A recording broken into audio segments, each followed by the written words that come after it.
The Smiling Man. Encounters with a being that shouldn't exist. There are certain stories that circulate in whispered tones late at night.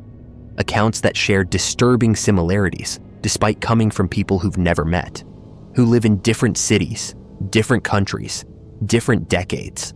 They describe encountering someone on an empty street in the hollow hours when darkness feels absolute and the normal rules of human interaction seem suspended. This someone walks strangely, moves wrong, and when they see you, when they notice you've seen them, they smile. Not with warmth or recognition or any emotion you can identify. They smile like something performing an action it's observed but doesn't understand, stretching the mouth into a shape that's technically correct but completely, horrifyingly wrong. The smile never reaches the eyes. The eyes remain flat, empty, predatory. And then, depending on the encounter, this being either continues its bizarre movements and disappears into the darkness, or it begins moving toward you with mechanical purpose. That terrible smile locked in place. And you realize with absolute certainty that if it reaches you, something worse than death is going to happen.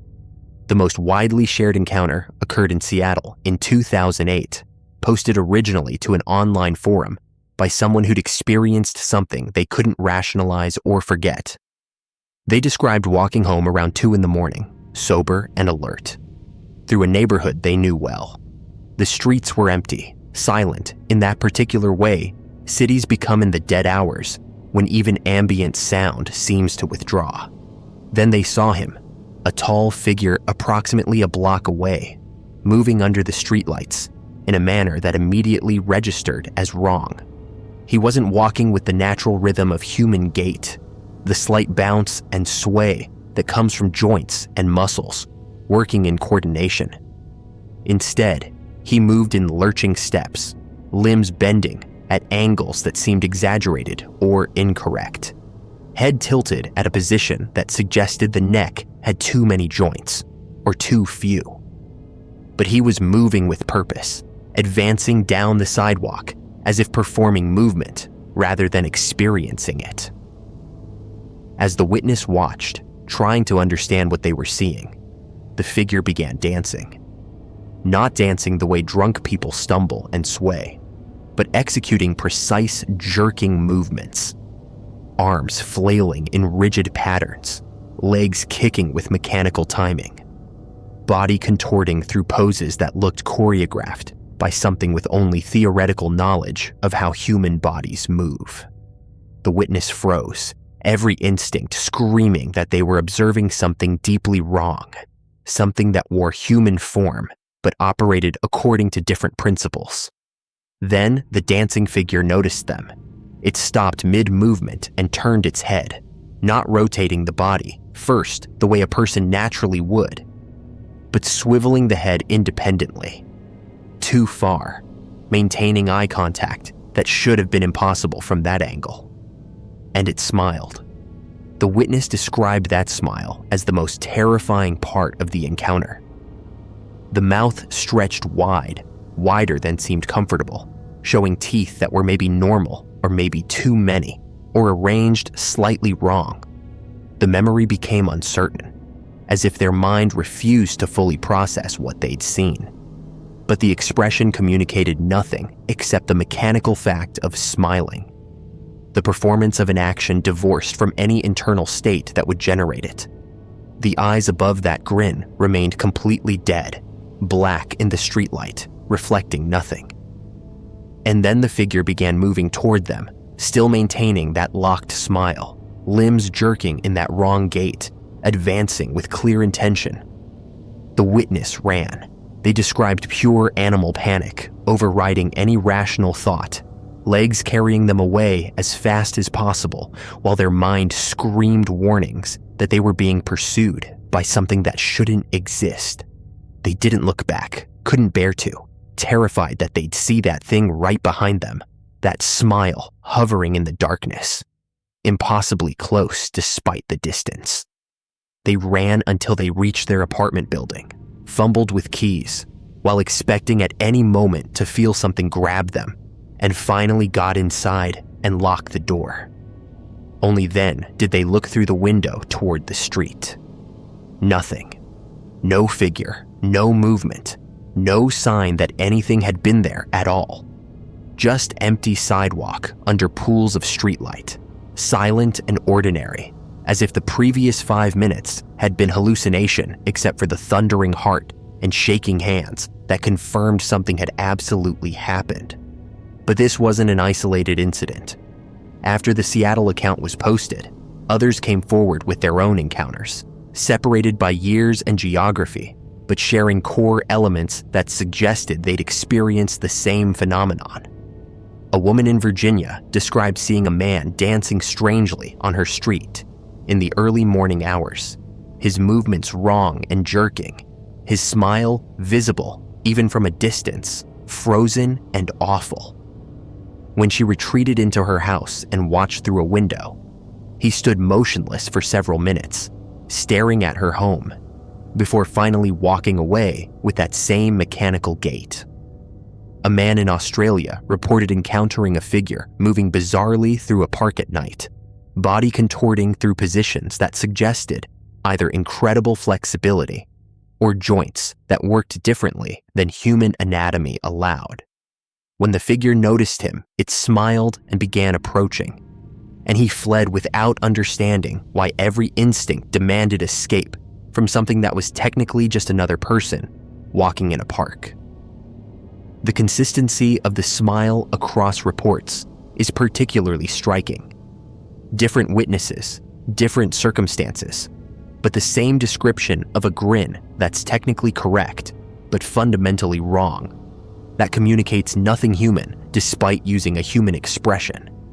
It suggests either a shared archetype in human psychology, something about overly wide smiles triggers instinctive revulsion, or that these witnesses are actually encountering the same type of entity, something that's studied human behavior, enough to know that smiling is a social gesture, but hasn't mastered the subtle elements that make a smile genuine. The muscles are activated in the right sequence, the mouth forms the right shape, but the intention behind it is alien or absent, creating an uncanny valley effect that triggers deep psychological alarms. The movement patterns described across encounters also share disturbing similarities. That jerking mechanical gait, limbs that bend with the right joints but wrong angles, dancing or contorting that looks choreographed rather than spontaneous.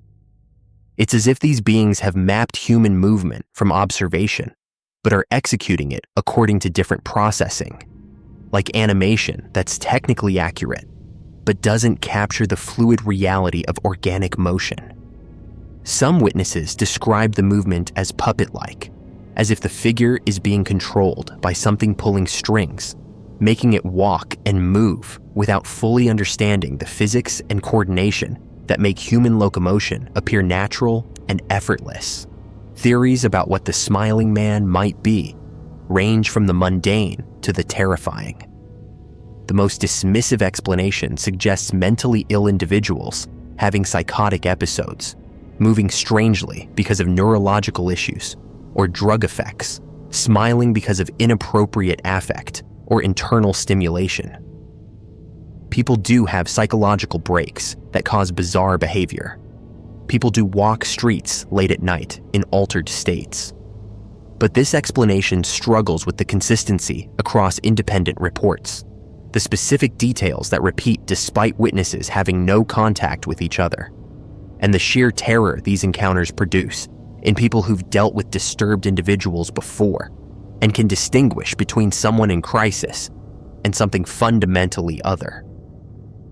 Some suggest the encounters involve humans who've been heavily drugged or altered, perhaps victims of mind control experiments or psychological manipulation who've escaped or been released into public spaces to test effects. The mechanical movements could result from neurological damage or hypnotic programming. The smile could be a command they're following, a compulsion to perform a specific expression, regardless of context or appropriate emotion. This theory positions the smiling man as victim rather than threat, someone whose humanity has been damaged or removed, leaving a shell that goes through motions without understanding. But it doesn't explain where these individuals come from, who's responsible for their condition, or why they're consistently released onto nighttime streets. Then there are explanations that abandon conventional frameworks entirely, that the smiling man is non-human intelligence wearing a human suit imperfectly, getting most details right but failing at the subtle elements that would make the disguise convincing upon close observation. The smile is an attempted greeting, a gesture copied from observing human interaction, but executed without understanding the emotional context that makes it appropriate.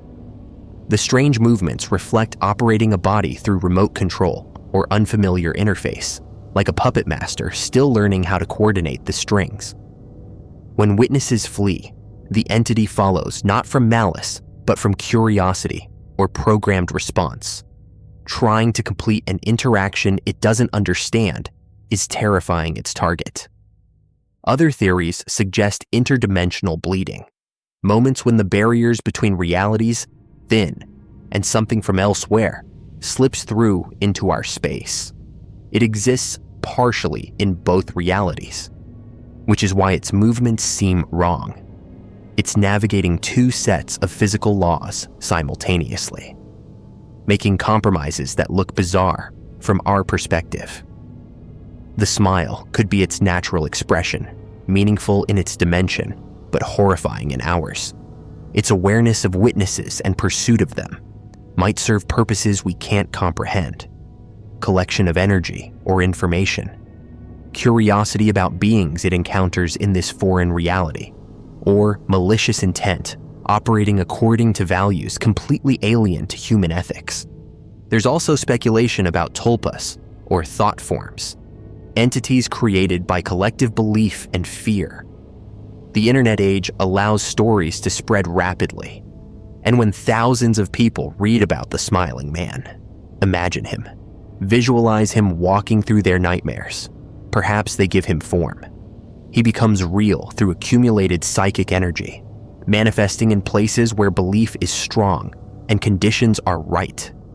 Each encounter feeds the legend, which feeds more belief, which strengthens the entity. He exists in the space between story and reality, sustained by fear and attention, appearing to those who know about him, and are unconsciously summoning him through their dread of encountering him. The timing of many encounters, late at night, early morning, the hours between midnight and dawn, suggests something about conditions during that period, makes these manifestations more likely. Perhaps human consciousness operates differently in those hours, becomes more permeable to unusual perceptions, more able to see things that exist outside normal sensory range. Perhaps whatever the smiling man is finds it easier to manifest when fewer observers are present, when reality is less reinforced by collective observation and agreement. The empty streets, the darkness, the silence, these aren't just setting but requirements, conditions that allow something usually invisible to briefly take form and interact with our reality. Witnesses consistently report that encountering the smiling man produces immediate, profound terror that feels instinctive rather than reasoned. Before consciously processing what's wrong with the figure, their bodies are already flooding with adrenaline, preparing for flight, screaming danger through every nerve. This suggests the wrongness operates on a level below conscious thought, triggering evolutionary responses to predators or threats that human ancestors survived by fleeing immediately without stopping to analyze.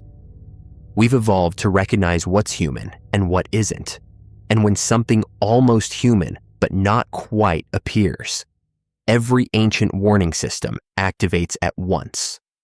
The question of what happens if someone doesn't run, if they allow the smiling man to approach and complete whatever interaction he's attempting, remains unanswered because no one who's encountered him has been willing to find out. The few accounts that describe not immediately fleeing report overwhelming psychological pressure to escape, as if staying would result in something worse than physical harm, erasure, replacement, transformation, or simply experiencing something that would break the mind beyond repair. Whether this dread is instinctive protection, psychic warning from the entity itself, or knowledge seeping through from those who failed to escape and no longer exist to tell their story, the result is the same. Everyone runs. Everyone survives the immediate encounter. But what lingers afterward is the certainty that they glimpsed something that shouldn't exist. Something that walks among us in the empty hours, wearing human form like an ill-fitting costume, smiling its terrible smile because it knows that's what humans do when they meet. But nothing about its performance suggests it means greeting or goodwill. Reports continue sporadically, scattered across years and continents. A figure dancing strangely in an empty parking garage in Toronto. A man walking wrong down a German alley at 3 a.m. Someone standing motionless in a Brazilian park, grinning at a passing jogger who felt compelled to sprint away, despite the figure making no move to follow. These accounts appear on forums, in comment sections, in late-night conversations where people share experiences they can't explain. They're never connected officially. No investigation links them. No authority acknowledges a pattern. But those who know the stories recognize the elements, see the consistency, and understand that somewhere in the darkness, in cities around the world, the smiling man continues his inexplicable dance, continues his strange patrol, continues waiting for the next person to notice him, so he can turn that terrible grin in their direction and begin his jerking advance toward them through the empty streets, moving like something that learned human motion from instruction manuals, rather than lived experience, smiling because he knows that's what humans do, but has never understood why. Liminal spaces. Why certain empty places feel wrong. There are places that feel wrong even though nothing overtly threatening is present. Empty hotel hallways lit by fluorescent lights that hum with electrical persistence. Abandoned shopping malls where the architecture of commerce persists without the people who were supposed to fill it. Parking garages in the dead hours, between night and morning, when your footsteps echo against concrete that stretches endlessly in every direction. Office buildings seen from outside at 3 a.m., where a few scattered lights reveal spaces that should be occupied but aren't. Stairwells that exist between floors serving purely transitional purposes. Airport terminals, in that suspended time between flights when most shops are closed and the few travelers present seem like ghosts moving through a space designed for thousands. These are liminal spaces, places defined by transition and in-betweenness, locations that exist to be passed through rather than inhabited.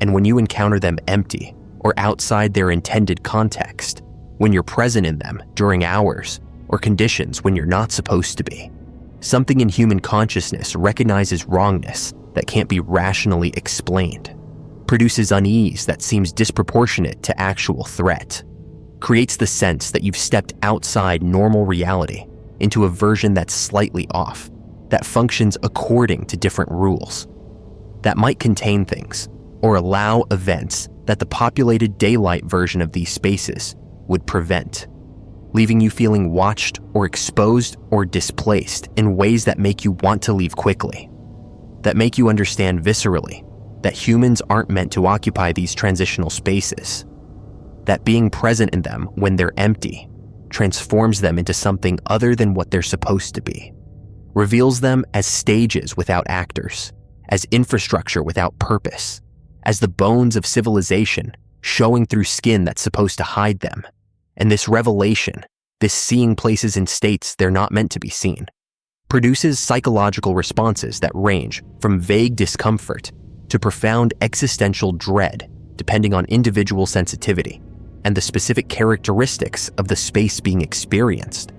The aesthetic of liminal spaces has become recognized and cataloged through internet communities that share images of these transitional zones, creating collective awareness of something that was previously just individual experience, diffuse unease that people felt but didn't have language or framework for discussing. The images that resonate most strongly share characteristics. They're empty of people, but show signs of recent or intended human presence.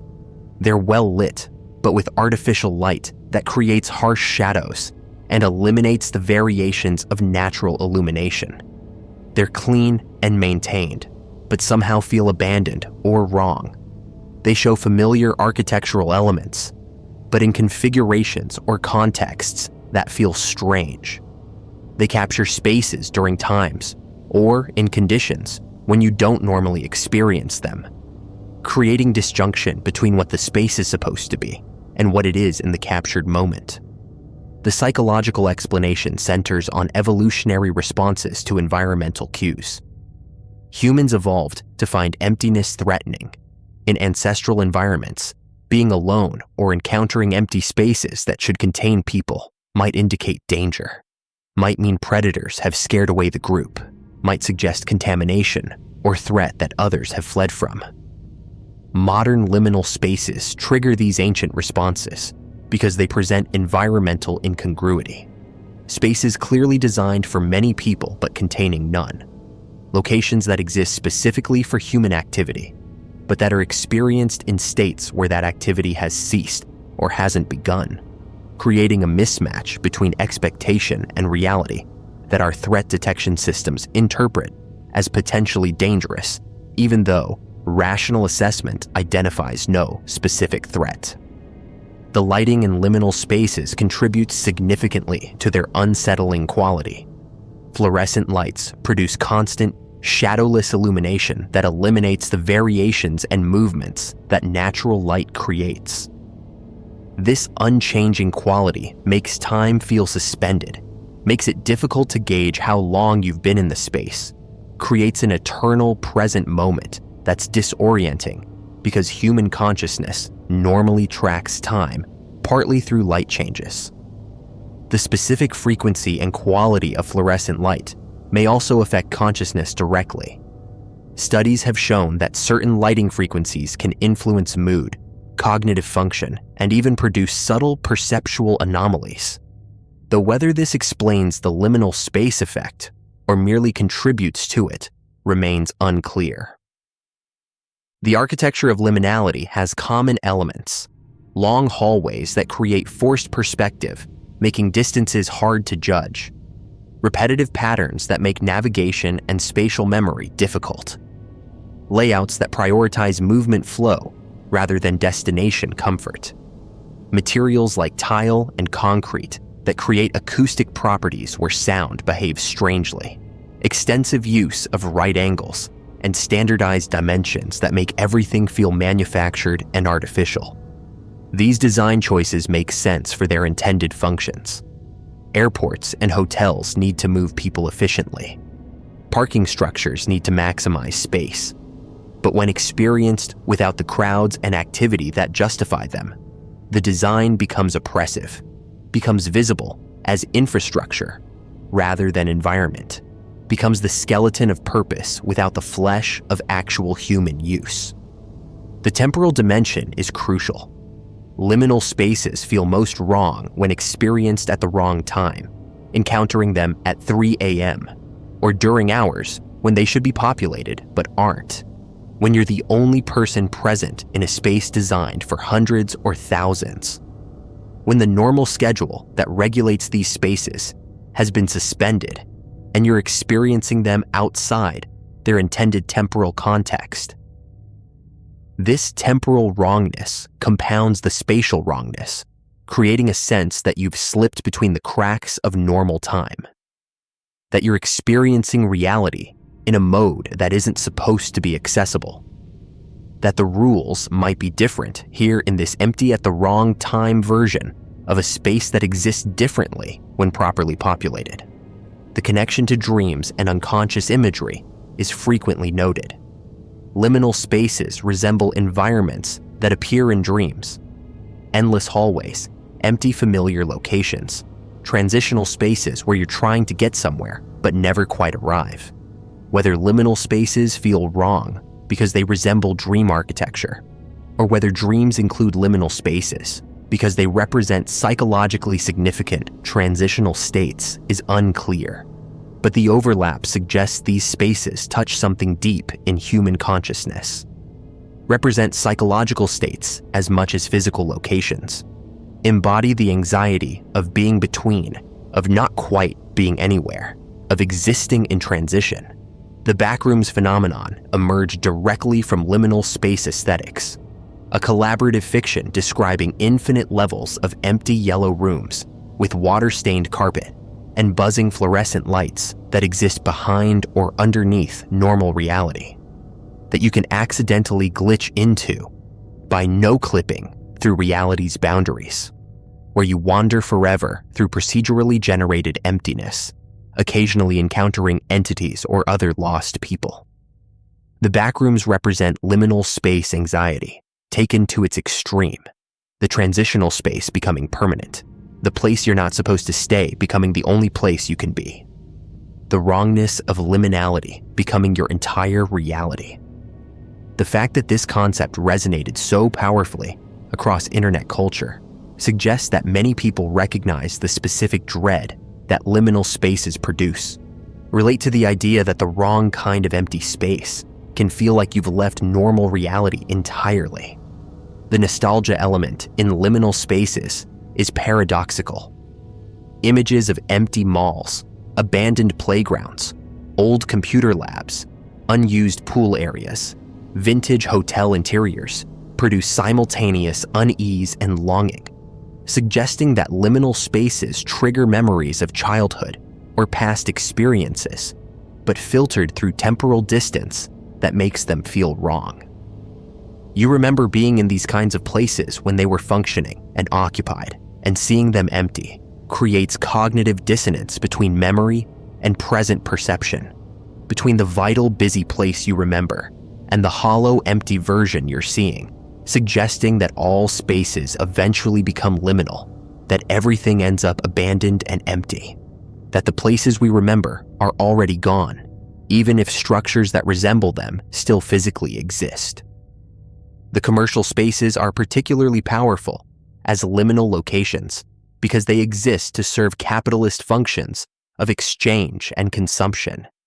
And when those functions cease, when the stores are empty and the registers are unmanned and the products are absent, what remains is naked infrastructure, the mechanisms of commerce visible without the activity that justifies them. Dead malls, empty retail spaces, shuttered shopping centers become monuments to failed enterprise, to the temporariness of economic structures, to the fact that places built to seem permanent and vital can become obsolete and abandoned within decades or even years, their architectural bones remaining long after their purpose has disappeared.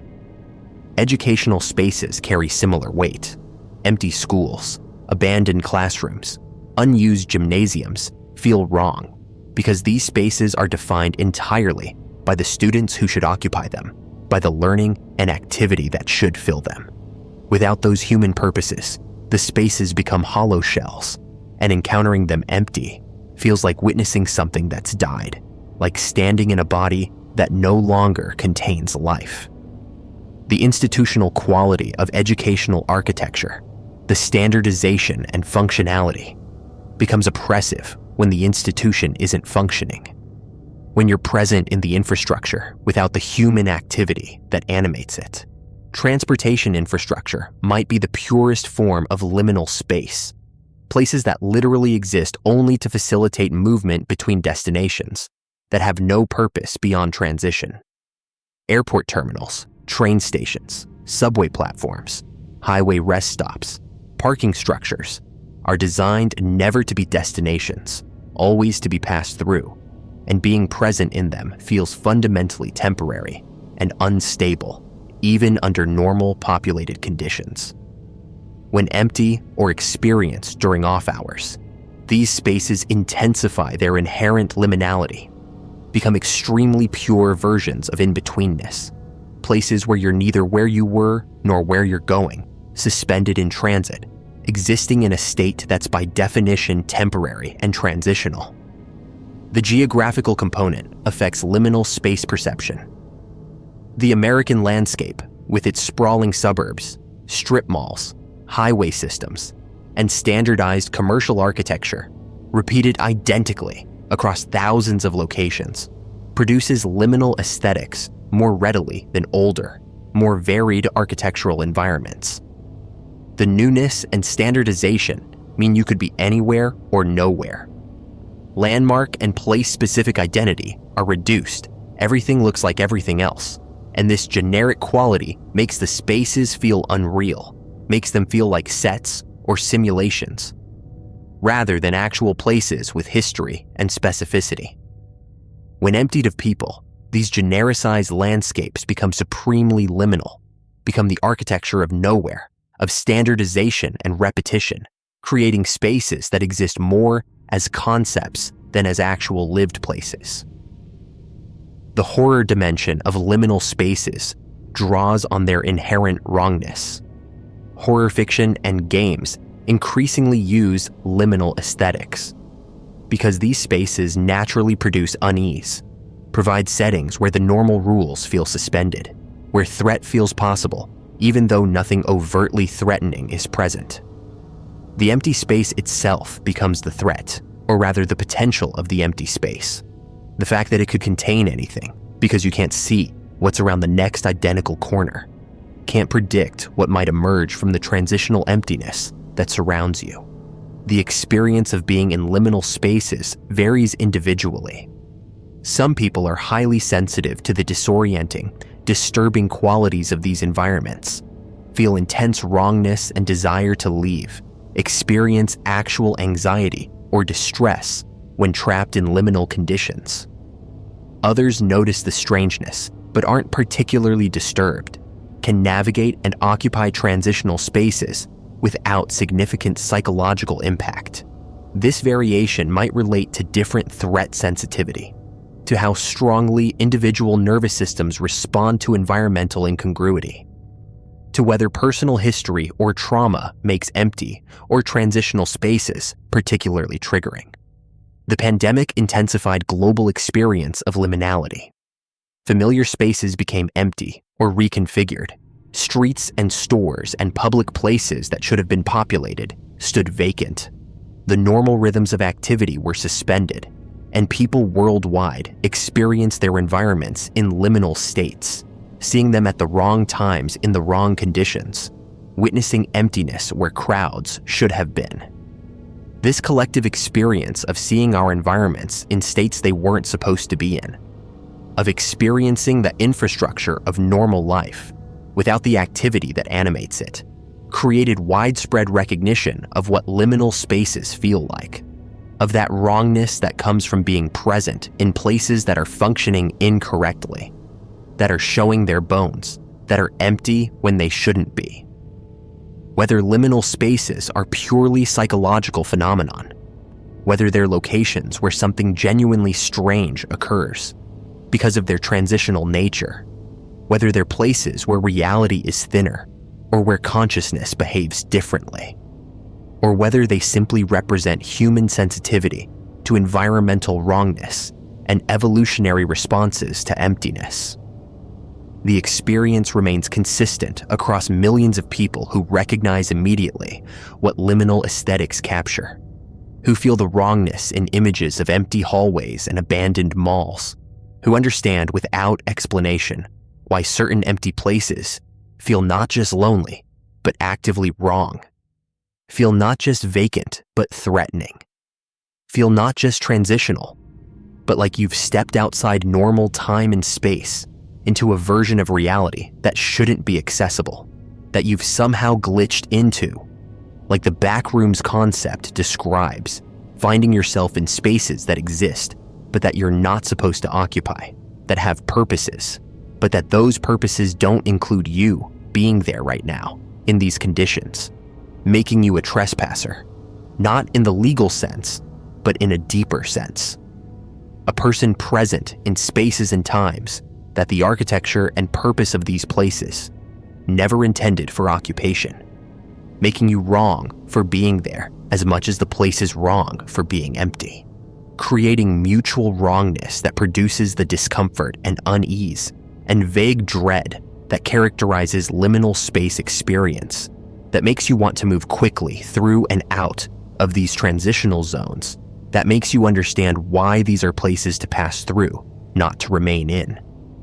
Why staying in liminal spaces for extended periods feels like tempting something, like remaining in a state that's inherently unstable, like existing in a crack in reality that might close while you're still in it, trapping you in liminality, in the state of betweenness, in the architectural emptiness that was never meant for extended human occupation, in the fluorescent lit hallways that go nowhere and everywhere, in the parking garages that contain only echoes, in the abandoned mall where everything is maintained but nothing is alive, in the hotel corridor at 3 a.m.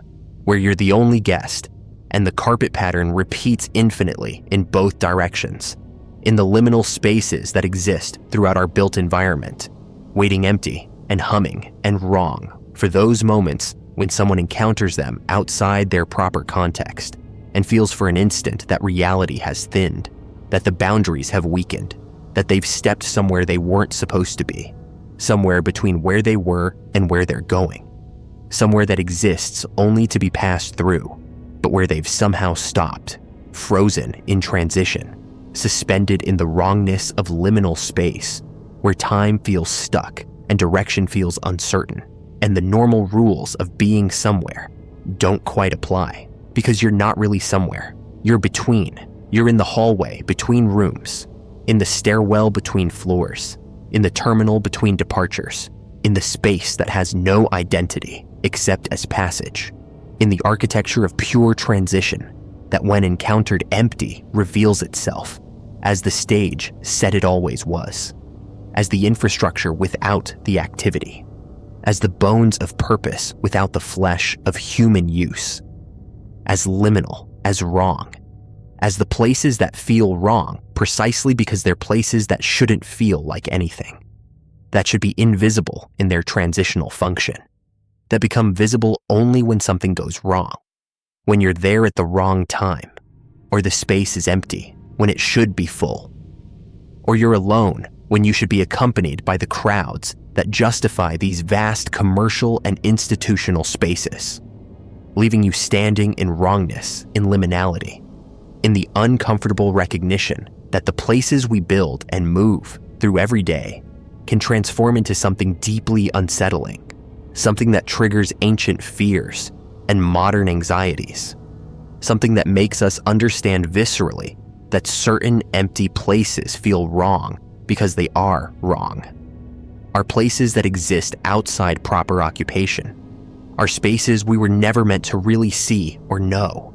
We're only meant to pass through without thinking, without looking too closely, without noticing how strange they are, how empty they can be, how deeply wrong they feel when you're present in them in the wrong way at the wrong time, experiencing liminality, not as quick transition, but as prolonged state, not as passing through, but as being stuck in the in-between, in the spaces that connect, but that aren't themselves destinations, that facilitate movement, but that aren't places, that exist but don't belong, that feel wrong because they are wrong, liminal spaces where reality shows its seams, and human consciousness recognizes something it's not supposed to see, the emptiness beneath occupation, the silence beneath noise, the wrongness beneath the functional surfaces we navigate daily, without ever quite acknowledging how strange these transitional spaces actually are, until we encounter them empty and realize with discomfort that we've been passing through wrong places our entire lives without ever quite noticing, until that moment when the space is empty and the lights are humming and we're alone, and suddenly the wrongness is unavoidable, is present, is all there is. Dulce Base, Underground Human Alien Genetic Experiments. beneath the desert rock of northern New Mexico, near the small town of Dulce on the Jicarilla Apache Reservation, something allegedly exists that the government will never acknowledge.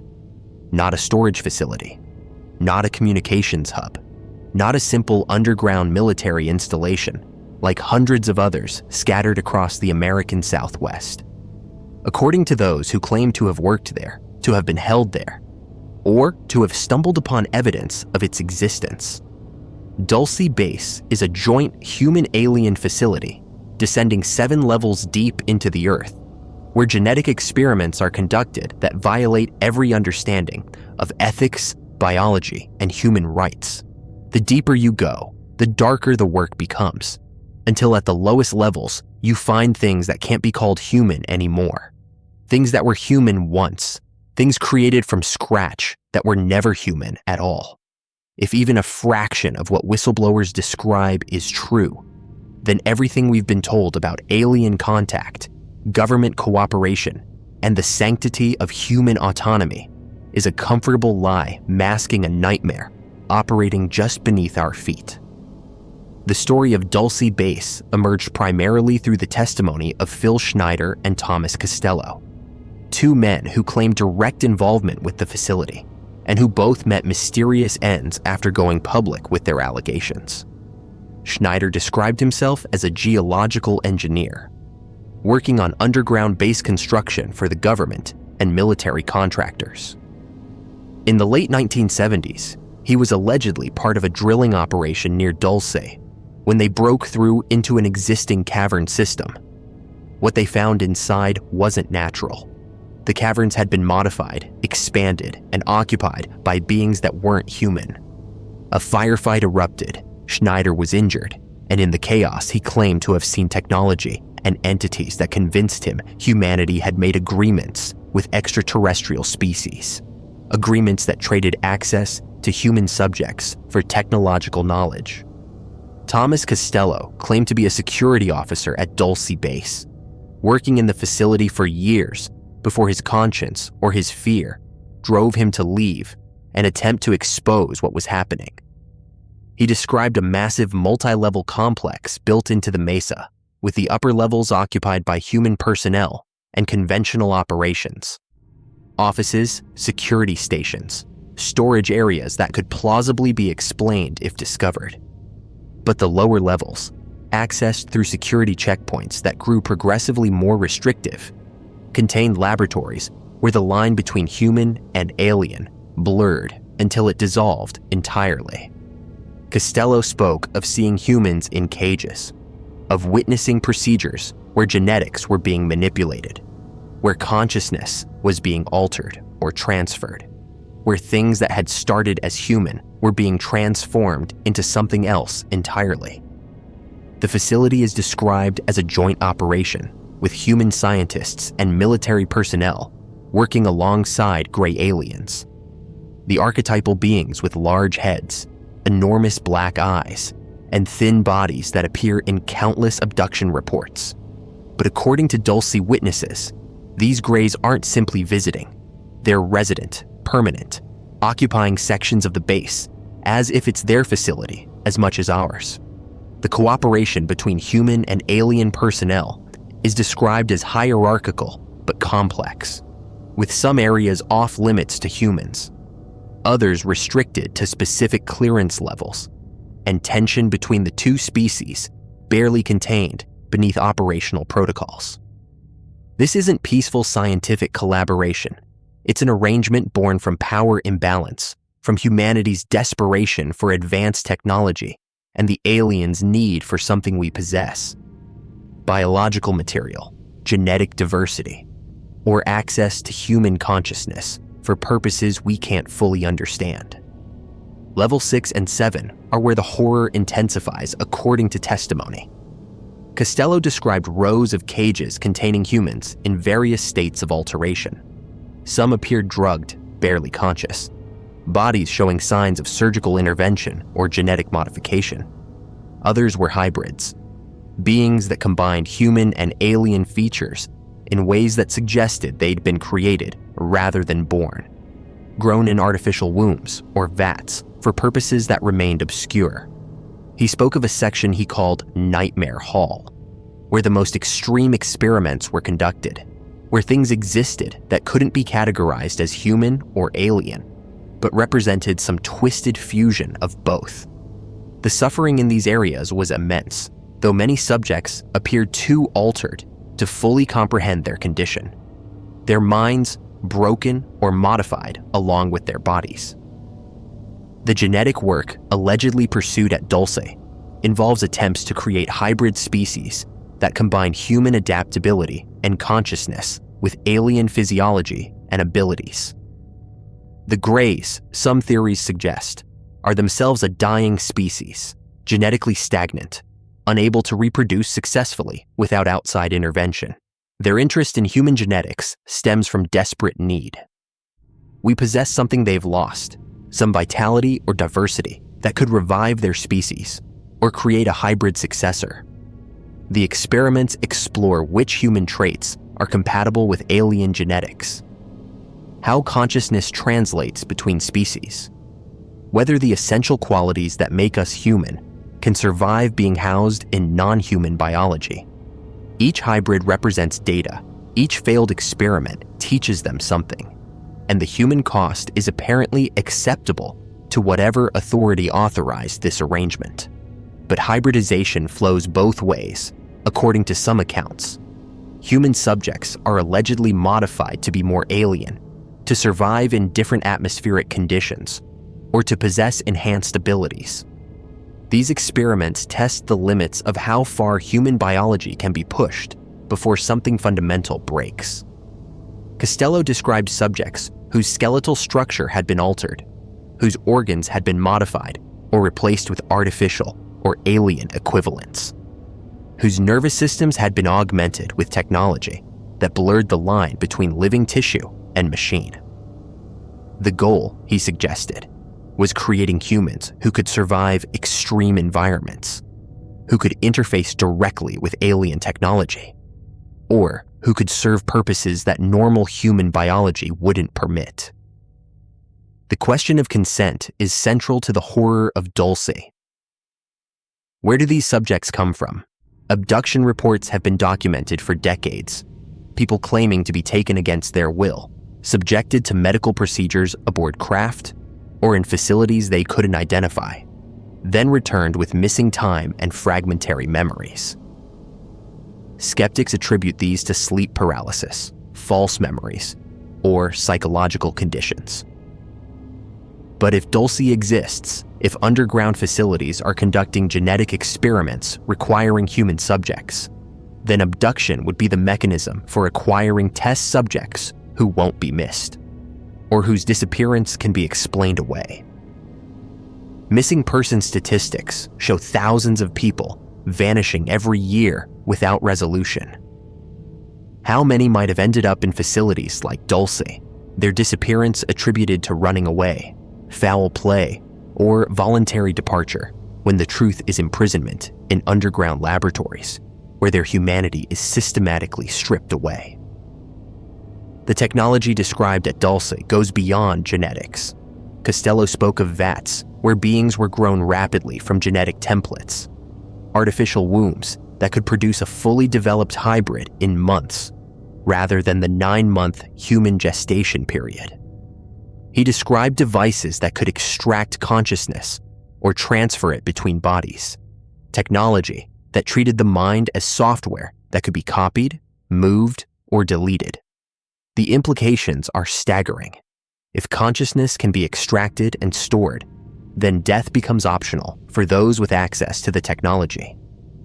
If it can be transferred, then bodies become disposable vehicles.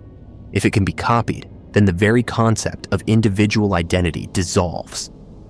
What would you call a being that has your memories, your personality, your sense of self, but exists in a cloned body or an alien form? Is it you? Is it a copy? Does the distinction even matter? The alleged 1979 incident at Dulce represents a moment when cooperation collapsed into violence. According to Schneider and others, human personnel became increasingly disturbed by what they were witnessing in the lower levels. The treatment of human subjects, the nature of the experiments, the goals that seemed to serve alien interests far more than human benefit. Tension grew until it erupted into armed conflict. Humans and aliens exchanged fire in the underground tunnels. Casualties occurred on both sides. Schneider claimed to have been hit by an alien weapon that nearly killed him. Other sources suggest dozens died in the firefight before the situation was contained.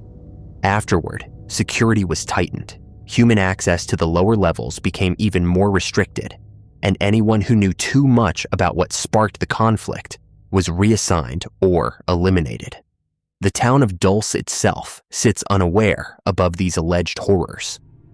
Population around 3,000, mostly Jicarilla Apache, living ordinary lives with no knowledge that beneath them might exist one of the most significant and disturbing secrets in human history.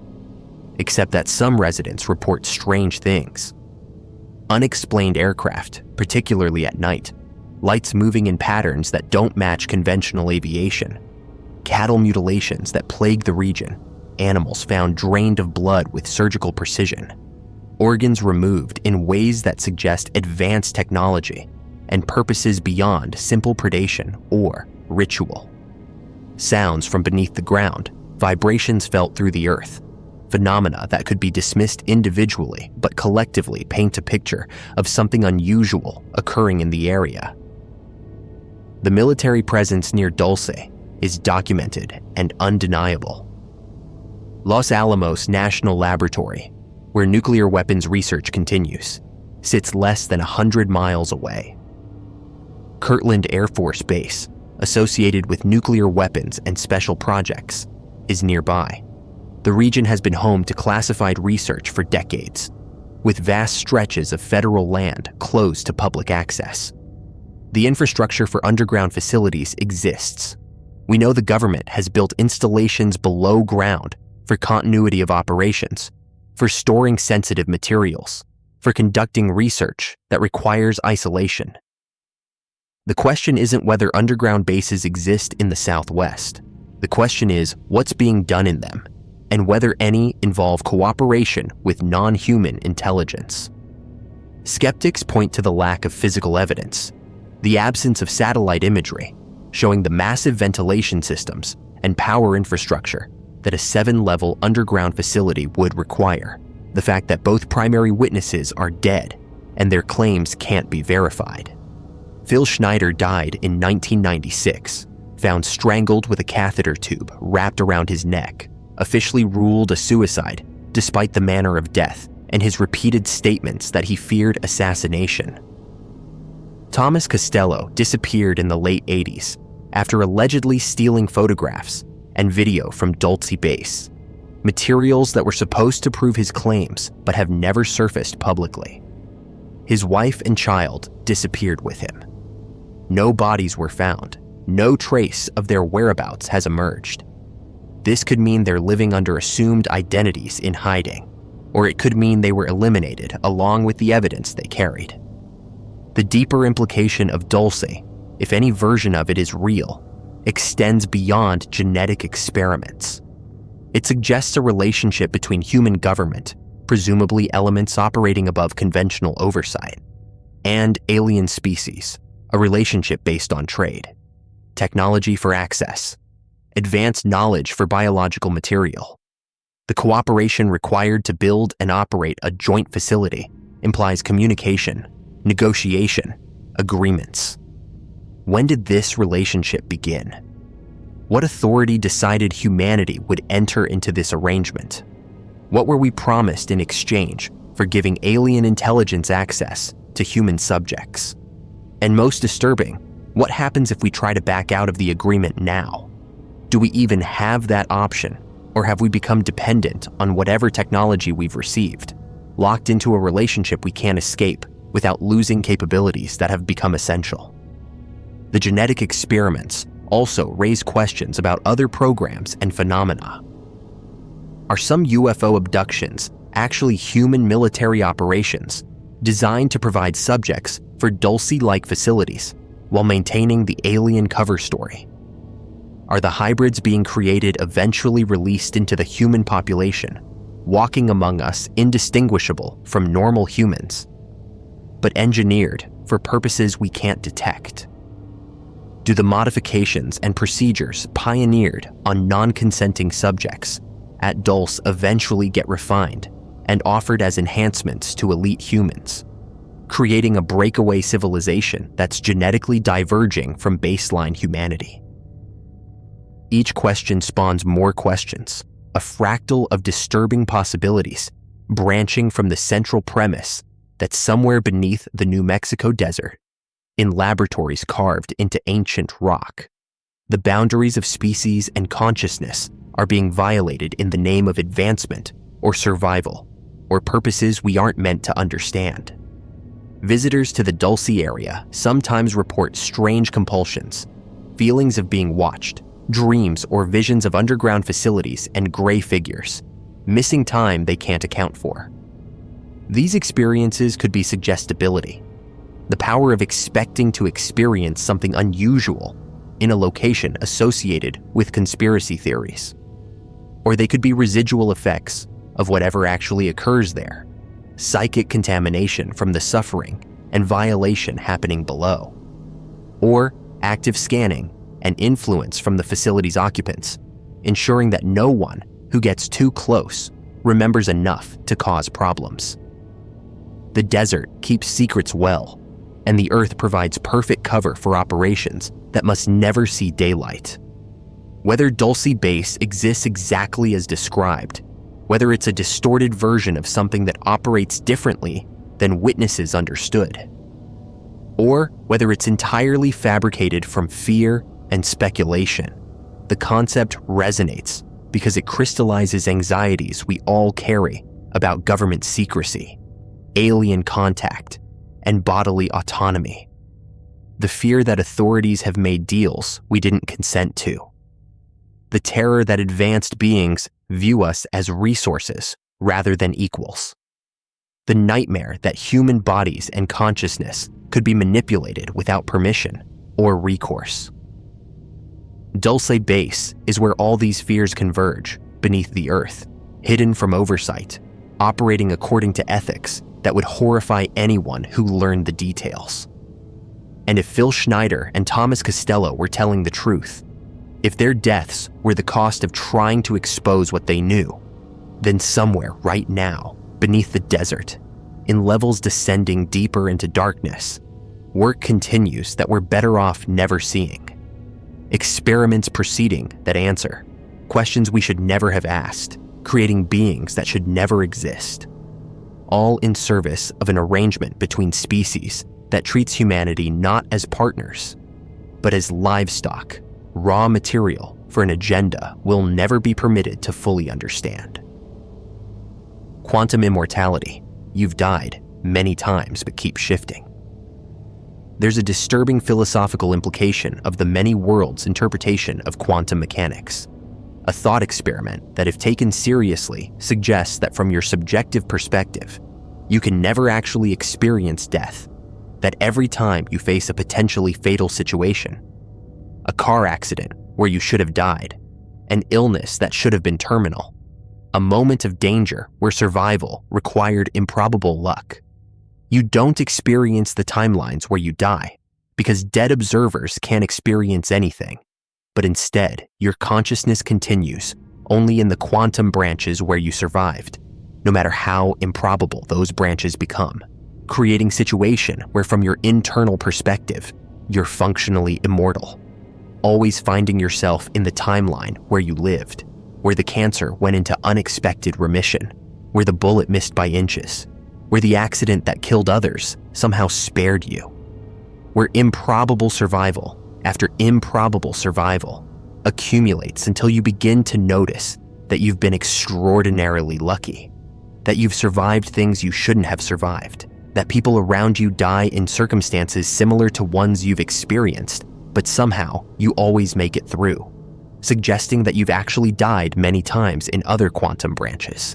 But your consciousness only persists in the branches where you survived, where you're still experiencing reality, where you continue to exist no matter how unlikely your continued existence becomes from external statistical perspective, making you quantum immortal from your subjective viewpoint.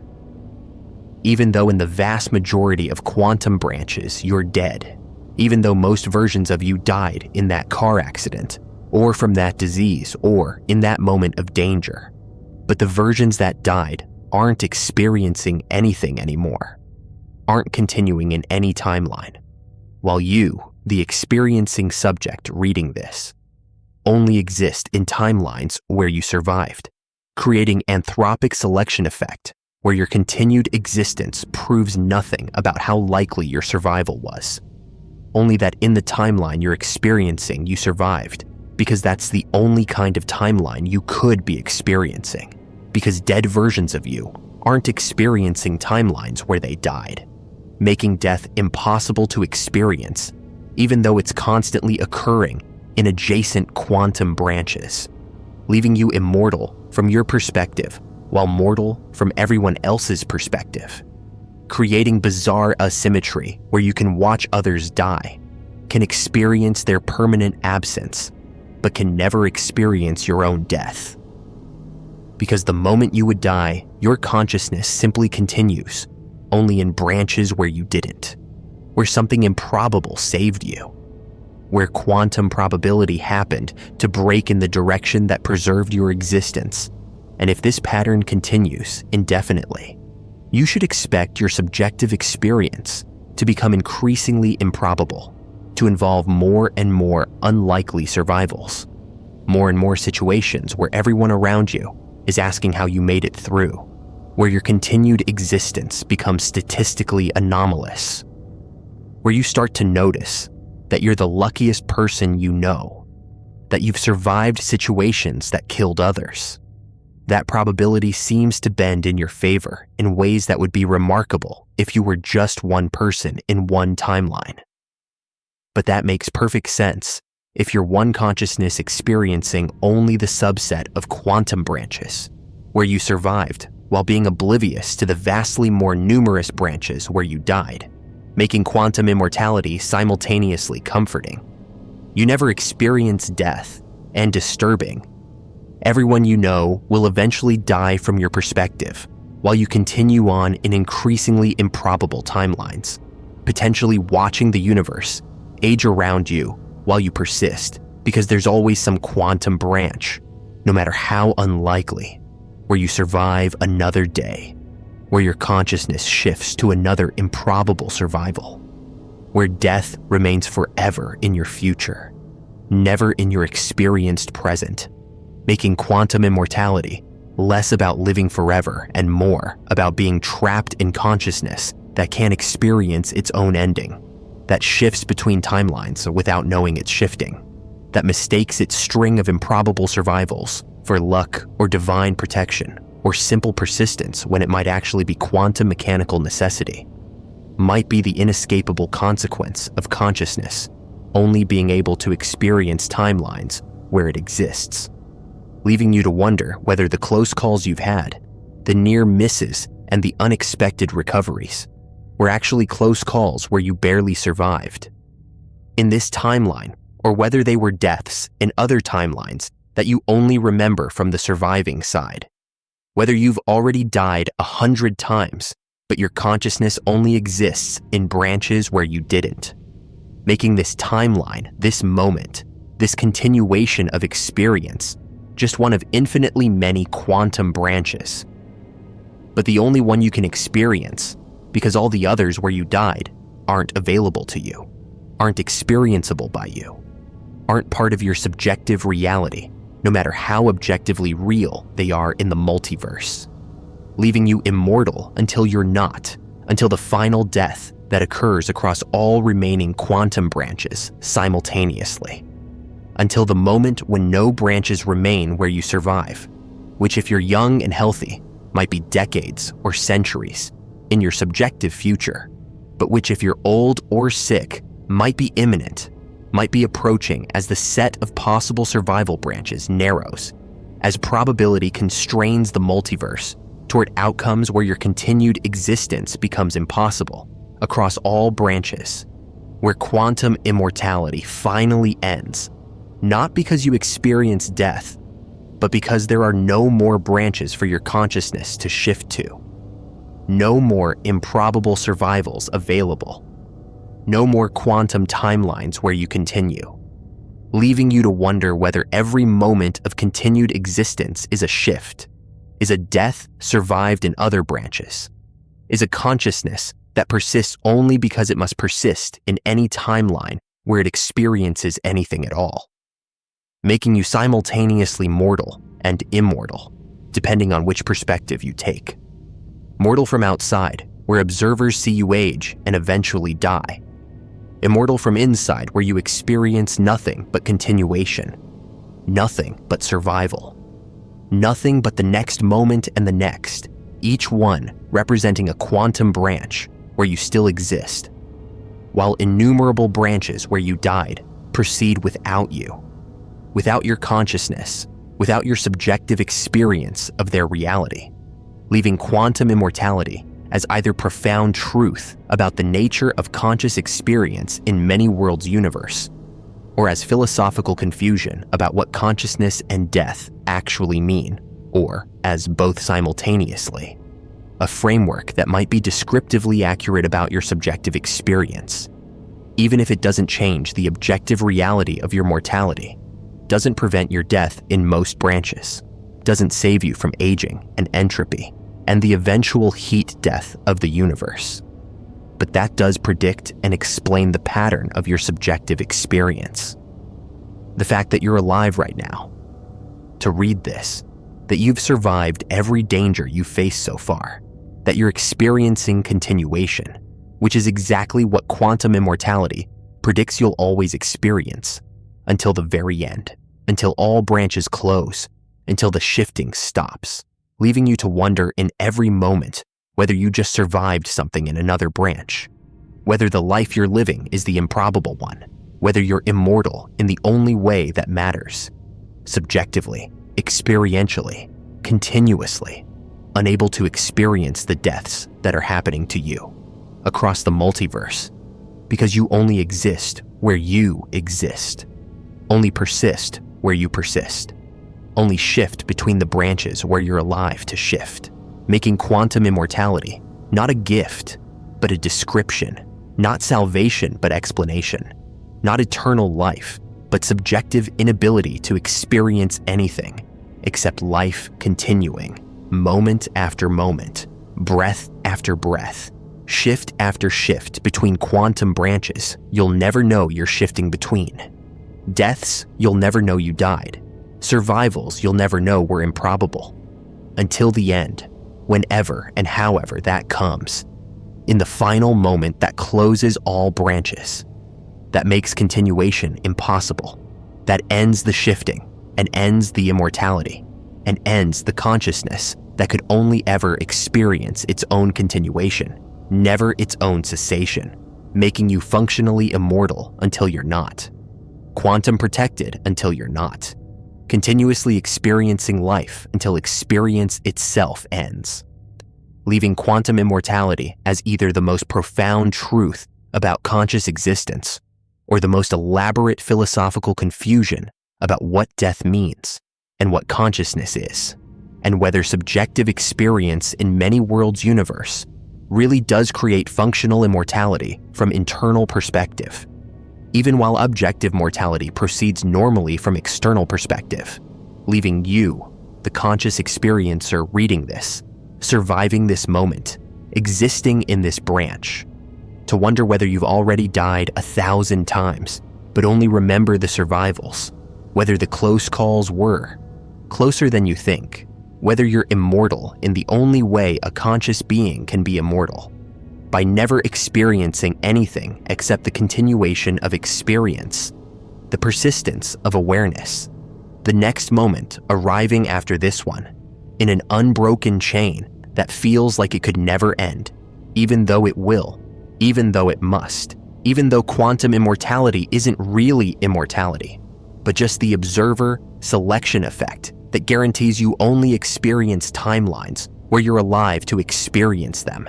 making every moment of your life a triumph of improbable survival. A shift to the branch where you persist. A continuation that's simultaneously inevitable from your perspective and unlikely from the multiverse's perspective.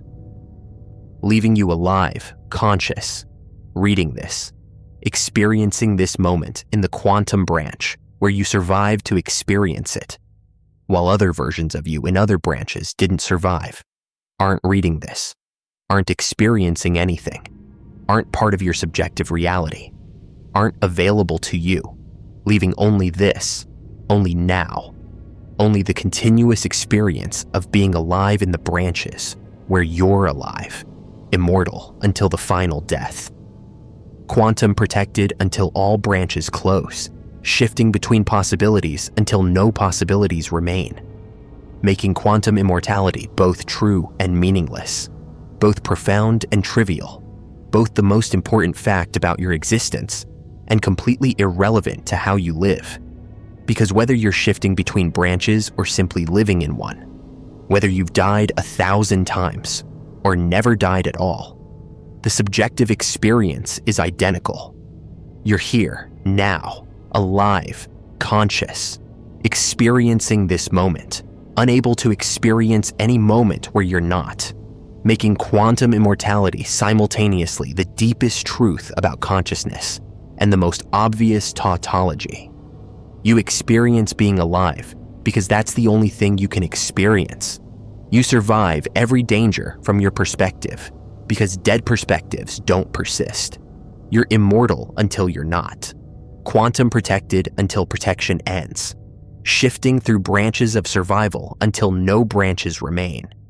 And then, in that final moment that you'll never experience, quantum immortality ends. The shifting stops, consciousness ceases, and the immortality that was never really, immortality reveals itself as just the observer selection effect applied to consciousness across many worlds, leaving you while you exist, while you shift, while you survive, functionally immortal, subjectively unkillable, continuously experiencing life because that's the only thing consciousness can do. Persist in the branches where it persists, shift to the survivals, experience the continuations, be alive in all the ways that matter for as long as any branches remain, where being alive is possible, making you quantum immortal. Right now, in this moment, for as long as this moment lasts, for as long as the branches remain open, for as long as consciousness continues to shift between the survivals that define your subjective experience of reality, leaving quantum immortality as either profound truth or philosophical confusion, or both, either comfort or horror, or both, either the secret of eternal life or just the tautology that you're alive right now and can only experience timelines where you're alive, making you immortal in the only way consciousness can be immortal. By never experiencing its own ending, by always finding itself in the next moment, by shifting through quantum branches without knowing it's shifting, dying in other timelines without knowing it's dying, surviving by necessity in the only timeline it can experience. This one, right now, where you're alive, reading this, contemplating quantum immortality, wondering whether you've already died and shifted, whether the close calls were deaths elsewhere, whether you're immortal or just lucky, or whether those are the same thing in many worlds universe, where consciousness persists only where it persists, making quantum immortality true by definition and trivial by implication, both everything and nothing, both the deepest mystery of existence and the most obvious feature of subjective experience, leaving you, the eternal experiencer, the quantum survivor, the consciousness that shifts, alive until the final shift, immortal until immortality ends, experiencing life because that's all you can experience, in the quantum branches where you survived to experience anything at all.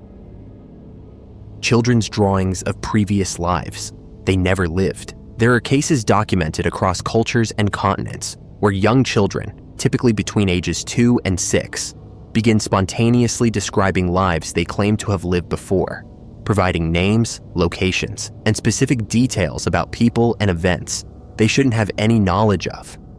Memories that emerge without prompting from parents who often find the claims disturbing rather than encouraging. But some of these children don't just talk about their alleged previous lives. They draw them, creating pictures that depict places they've never been, people they've never met, events they never witnessed in their current existence, producing artwork with details that can sometimes be verified through historical research, or by locating the people and places the child describes. Details that seem impossible for a young child to know through normal means. A 4-year-old draws a specific house in a distant town they've never visited, including architectural features and landscape elements that match the actual location when investigators check. A 5-year-old sketches a person they claim was their spouse in a previous life, and the drawing resembles photographs of a real person who died years before the child was born, someone the child's family has no connection to and had never heard of. A 3-year-old depicts a traumatic death, a plane crash, a drowning, a violent incident, with details that correspond to actual historical events, accidents that occurred decades earlier in locations the child has no exposure to, rendering scenes they should have no way of visualizing with an accuracy that disturbs parents and fascinates researchers who investigate claims of reincarnation.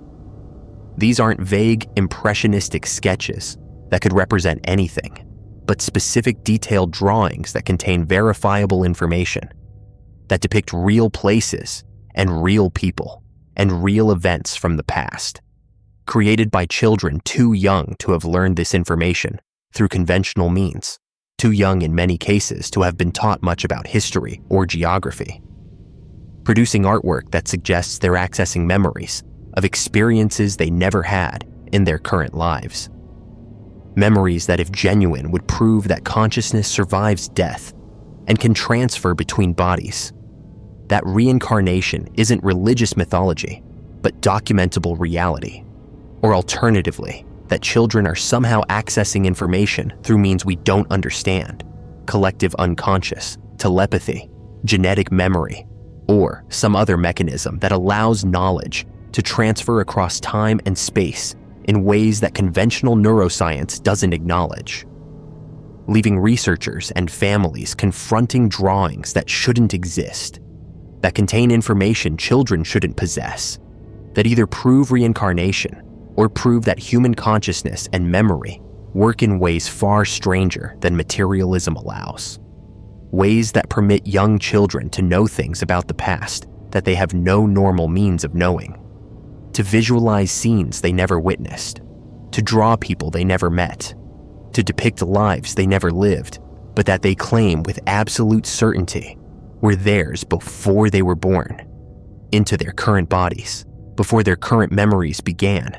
when they were someone else living somewhere else, in circumstances that ended and that somehow left traces in consciousness that survived death and reanimated in new bodies, in children who remember and who draw what they remember, creating visual documentation of the impossible, of memories that transcend individual lifespans, of consciousness that persists beyond death, or of something equally strange that allows children to access historical information through mechanisms neuroscience hasn't discovered, leaving their drawings as evidence that demands explanation, but that resists easy categorization as either proof of reincarnation or proof of elaborate coincidence and false memory.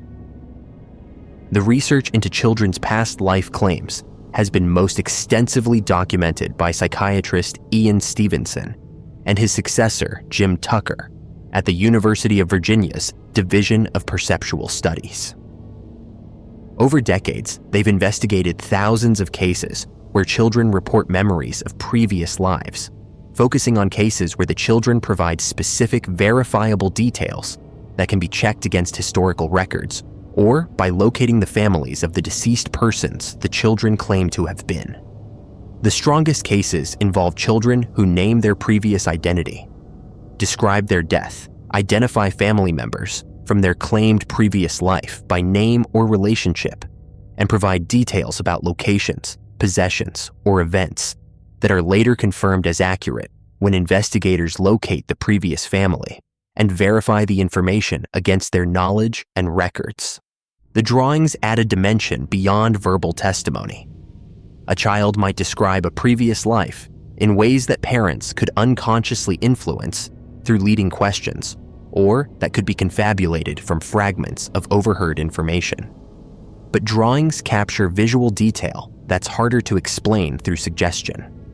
When a child draws a specific building's architecture, including details like window placement, door configuration, unique structural features, and surrounding landscape elements, and that drawing matches a real location the child has never visited or seen photographs of, the explanation through normal means becomes strained. When a child draws a person's face with distinctive features, and that drawing resembles photographs of the deceased person they claim to have been, the coincidence starts to seem less plausible. One documented case from Thailand involved a child who drew detailed pictures of a previous life as a teacher in a specific school in a town he'd never been to. The drawings included the school building's layout, the arrangement of desks in the classroom, and even specific decorative elements in the room. When researchers took the child to the town he'd described, the school existed with architecture and interior details matching his drawings, despite the child never having visited or seen pictures of the location. The family of the deceased teacher confirmed that the child's descriptions and drawings accurately depicted the teacher's life, workplace, and death, providing details that the child's family had no way of knowing and that weren't in public records or accessible through normal research methods. Another case from India involved a girl who from age 3 described being a woman who had died in a neighboring village, providing the woman's name, family details, and descriptions of her house and possessions. The child drew pictures of the house, including specific decorative items, the arrangement of rooms, and a distinctive tree in the courtyard. When the two families eventually connected, the drawings matched the deceased woman's actual home, including details like the position of certain religious pictures on walls and the specific type of tree the girl had drawn. The deceased woman's family confirmed that these details were accurate but weren't widely known outside the immediate household, making it difficult to explain how the child could have learned them through normal information channels. The American cases documented by Tucker often involve children who draw scenes from past lives with details that are later verified.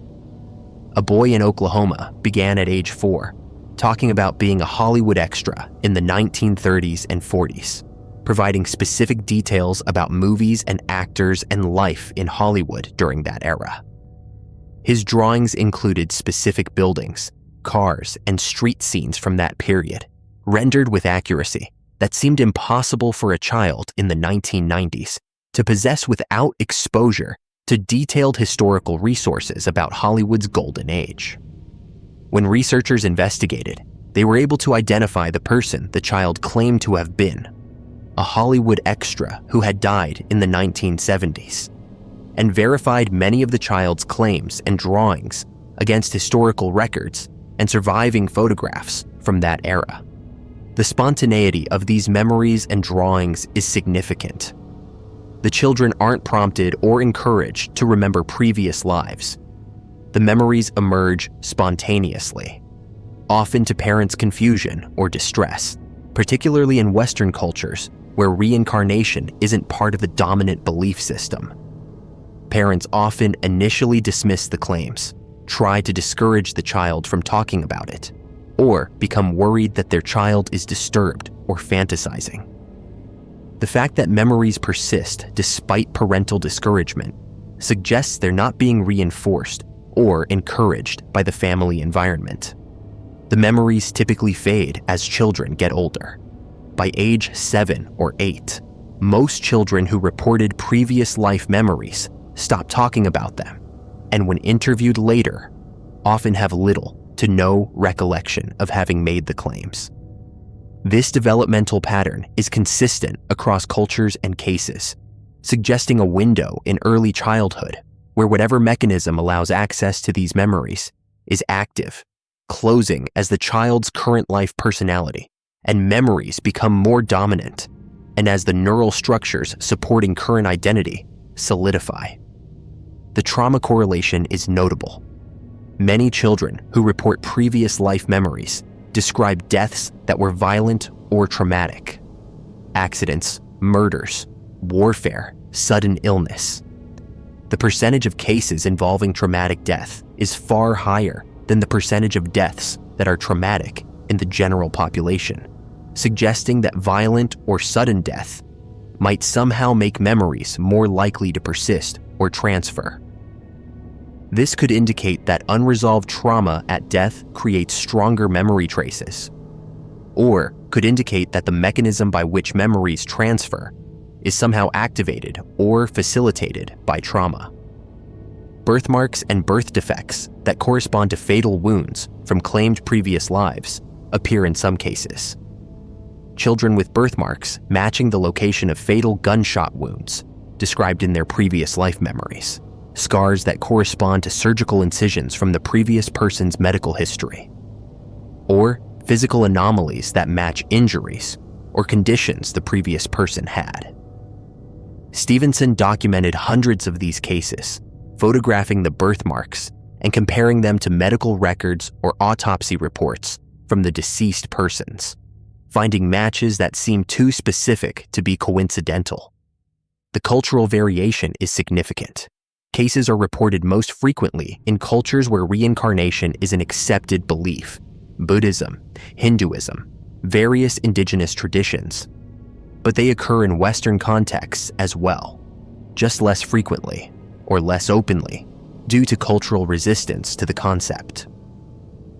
Whether this reflects actual difference in reincarnation rates or merely difference in reporting and acknowledgement is unclear. Parents in cultures that believe in reincarnation might notice and document behaviors that Western parents dismiss or discourage. The skeptical explanations focus on false memory, suggestion, coincidence, and fraud. Children are highly suggestible and imaginative, capable of confabulating elaborate false memories from fragmentary inputs. Parents who believe in reincarnation might unconsciously cue children, might ask leading questions, might selectively remember and report the hits while forgetting the misses. The verification process might be contaminated by confirmation bias, with investigators finding patterns and matches that seem significant because they're looking for them, and some cases might involve deliberate fraud, families fabricating claims for attention or religious validation. But the best documented cases resist easy dismissal. When children provide specific names, addresses, and details that can be independently verified before the families have contact, when they draw locations they've never seen with accuracy that seems beyond coincidence. When birthmarks match fatal wounds documented in medical records, the conventional explanations strain. Either these cases represent evidence of some mechanism by which consciousness or information transfers across lives, or they represent remarkable strings of coincidence and contamination that somehow produce specificity that seems impossible through chance. The mechanism, if reincarnation is real, remains unknown. How does consciousness survive death? How does it select or find a new body? What determines when and where reincarnation occurs? Why do only some people report previous life memories? What exactly transfers? Is it soul, consciousness, information, quantum states? The Buddhist and Hindu frameworks that have explored reincarnation for millennia provide religious and philosophical answers, but not mechanisms that scientific materialism can accept or test. Alternative explanations that don't require reincarnation include genetic memory, information somehow encoded in DNA from ancestors, though this can't explain cases where children remember lives as people unrelated to their family. collective unconscious a la Jung, accessing archetypal information or memories stored in some universal field, though this doesn't explain the specific individual details children provide. Telepathy, or super ESP, somehow psychically accessing information about deceased persons from still living people who knew them or from records, though this requires accepting psychic abilities that are themselves unproven. Cryptomnesia, memories of information encountered and forgotten, though this struggles to explain cases where children provide information that doesn't exist in accessible form for them to have encountered. The implications if genuine reincarnation is occurring are profound for understanding consciousness, death, identity, and the nature of self. If consciousness survives death and reanimates in new bodies, then materialism is false. Consciousness isn't merely emergent property of brain function. Death isn't the end of experience, and personal identity is more fluid and complex than we typically conceive. The person you are might be a continuation of someone who died before you were born, carrying forward memories and possibly personality traits and phobias and inclinations from previous existence. The drawings provide a specific form of evidence that's both compelling and puzzling. They're spontaneous productions by young children, visual representations of claimed memories, containing details that can be verified or falsified. They're harder to dismiss than verbal testimony because they capture information that seems impossible for children to fabricate without access to visual references they shouldn't have. A child who's never seen photographs of 1940s. Hollywood shouldn't be able to draw accurate period details. A child who's never visited a distant town shouldn't be able to sketch specific buildings with accurate architectural features. Yet the drawings also aren't perfect. They're child drawings, rendered with the motor skills and artistic ability of young children, which means they're imprecise, stylized, sometimes ambiguous. This imprecision creates interpretive latitude. How much does a child's drawing have to match a real location to count as a hit? How much similarity is required before we call it evidence rather than coincidence? The subjective element in evaluating whether drawings match their claimed reference creates opportunity for bias to influence conclusions. The pattern across thousands of cases investigated over decades suggests something genuine is occurring, even if its nature remains disputed. Children across cultures spontaneously provide detailed information about deceased persons' lives, information that can be verified and that the children shouldn't have normal access to. The addition of drawings that visually depict these claimed memories adds a layer of documentation that strengthens the most compelling cases while also revealing the limitations and ambiguities that prevent definitive proof. Whether these children are genuinely remembering previous lives, whether they're accessing information through unknown psychic or consciousness mechanisms, whether the cases represent elaborate coincidence and false memory, or whether some combination of factors creates the appearance of past life memory. When something else is actually occurring, their drawings remain as artifacts that demand explanation. Visual representations of claimed memories that children too young to have agendas create spontaneously.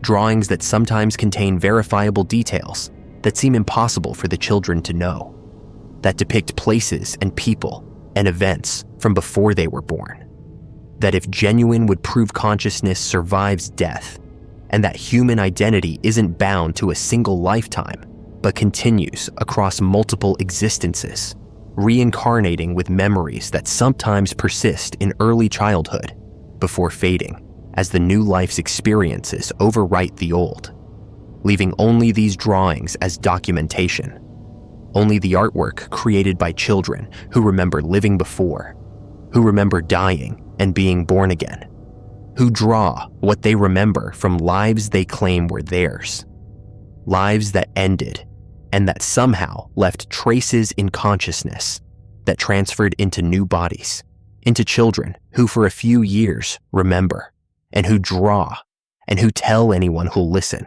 that they lived before, that they were someone else, that they died and came back. And here are the drawings to prove it. Pictures that either document the impossible or document the most elaborate false memories children have ever spontaneously generated.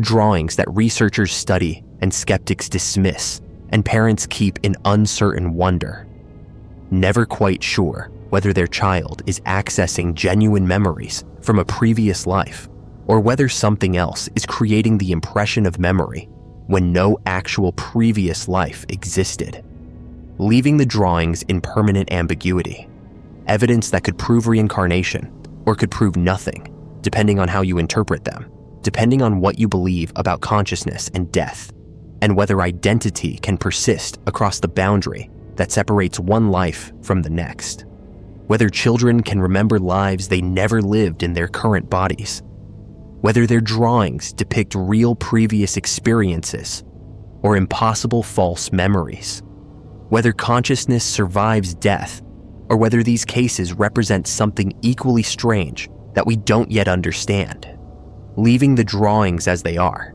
created by children, depicting claimed previous lives, containing sometimes verifiable details, challenging materialism, supporting reincarnation beliefs, resisting definitive proof, remaining forever in that uncertain space where the most interesting evidence lives, where proof and disproof both seem possible, but neither seems achievable, where children's artwork becomes testimony about the nature of consciousness and death, and whether we live once or many times, whether death ends us or merely transitions us to new beginning, whether these children truly remember previous lives, or whether they're accessing something we can't explain, drawing pictures we can't dismiss, creating evidence we can't ignore but can't definitively interpret, leaving us with drawings of previous lives they never lived, or that they did live before being born again, before becoming who they are now,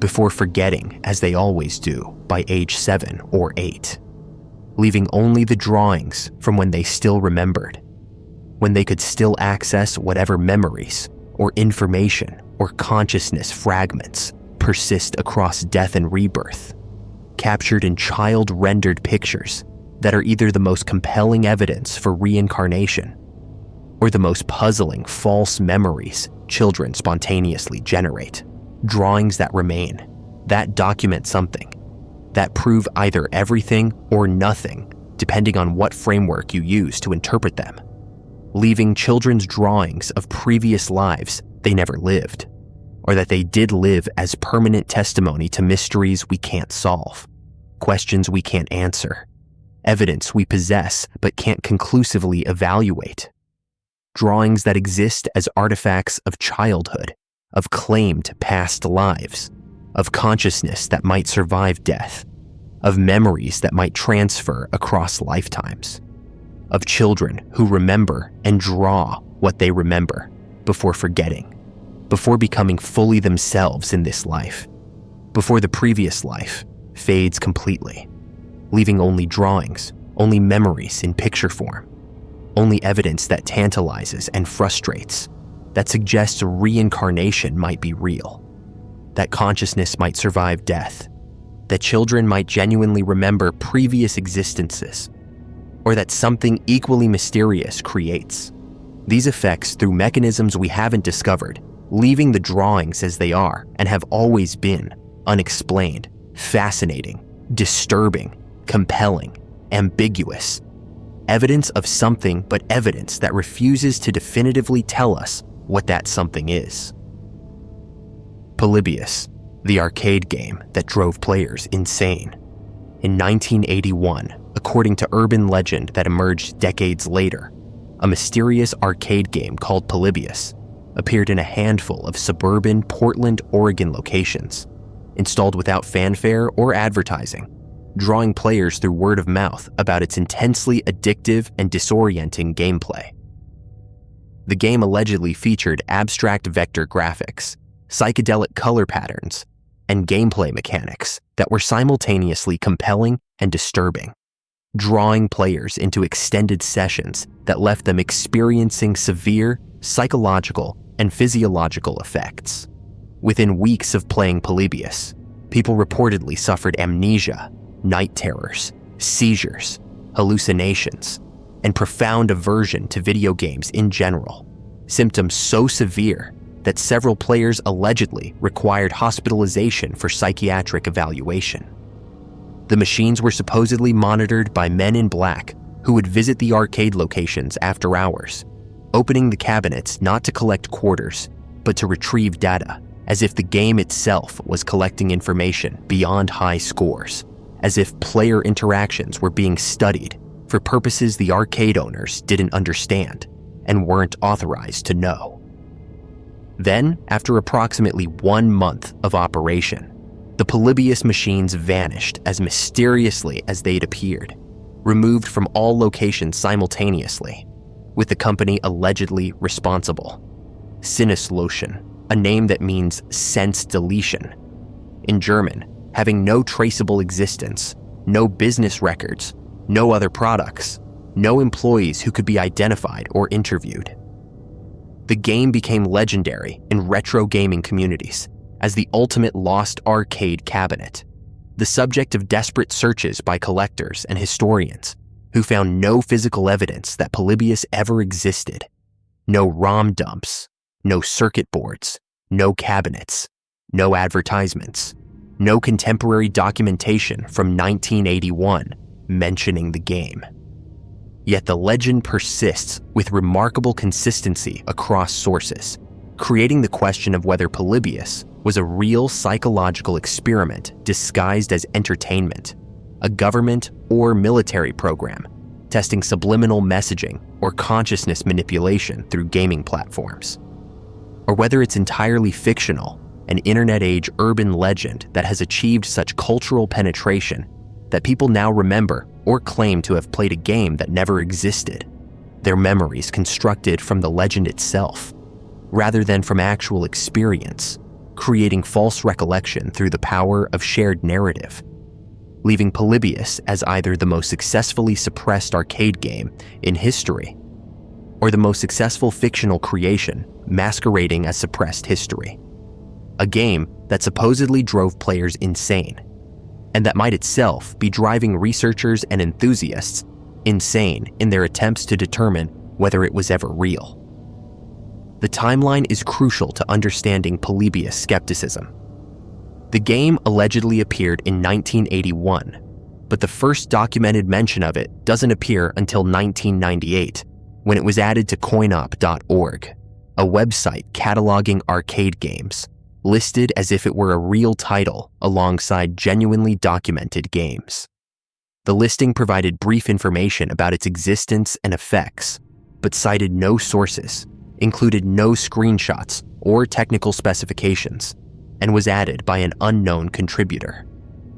From this single database entry, the legend spread through gaming forums, paranormal websites, and eventually mainstream internet culture, each retelling adding details and elaborations, until Polybius became one of the most famous lost arcade games, despite having no contemporary evidence of existence. The 17-year gap between alleged release and first documentation is the central problem.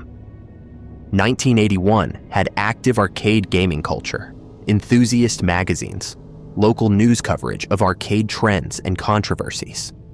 If a game had caused the dramatic effects attributed to Polybius, multiple hospitalizations, seizures, government agents monitoring machines, it would have generated contemporary news coverage, health warnings, investigations by consumer protection agencies.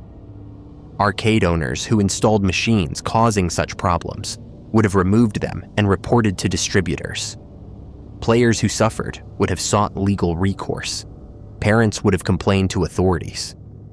Yet no contemporary newspaper articles, no health department records, no consumer complaints from 1981 mention anything resembling Polybius, suggesting either the story is entirely fabricated or the suppression was so complete and so effective that every piece of contemporary evidence was eliminated, which seems implausible given the number of independent parties who would have been involved.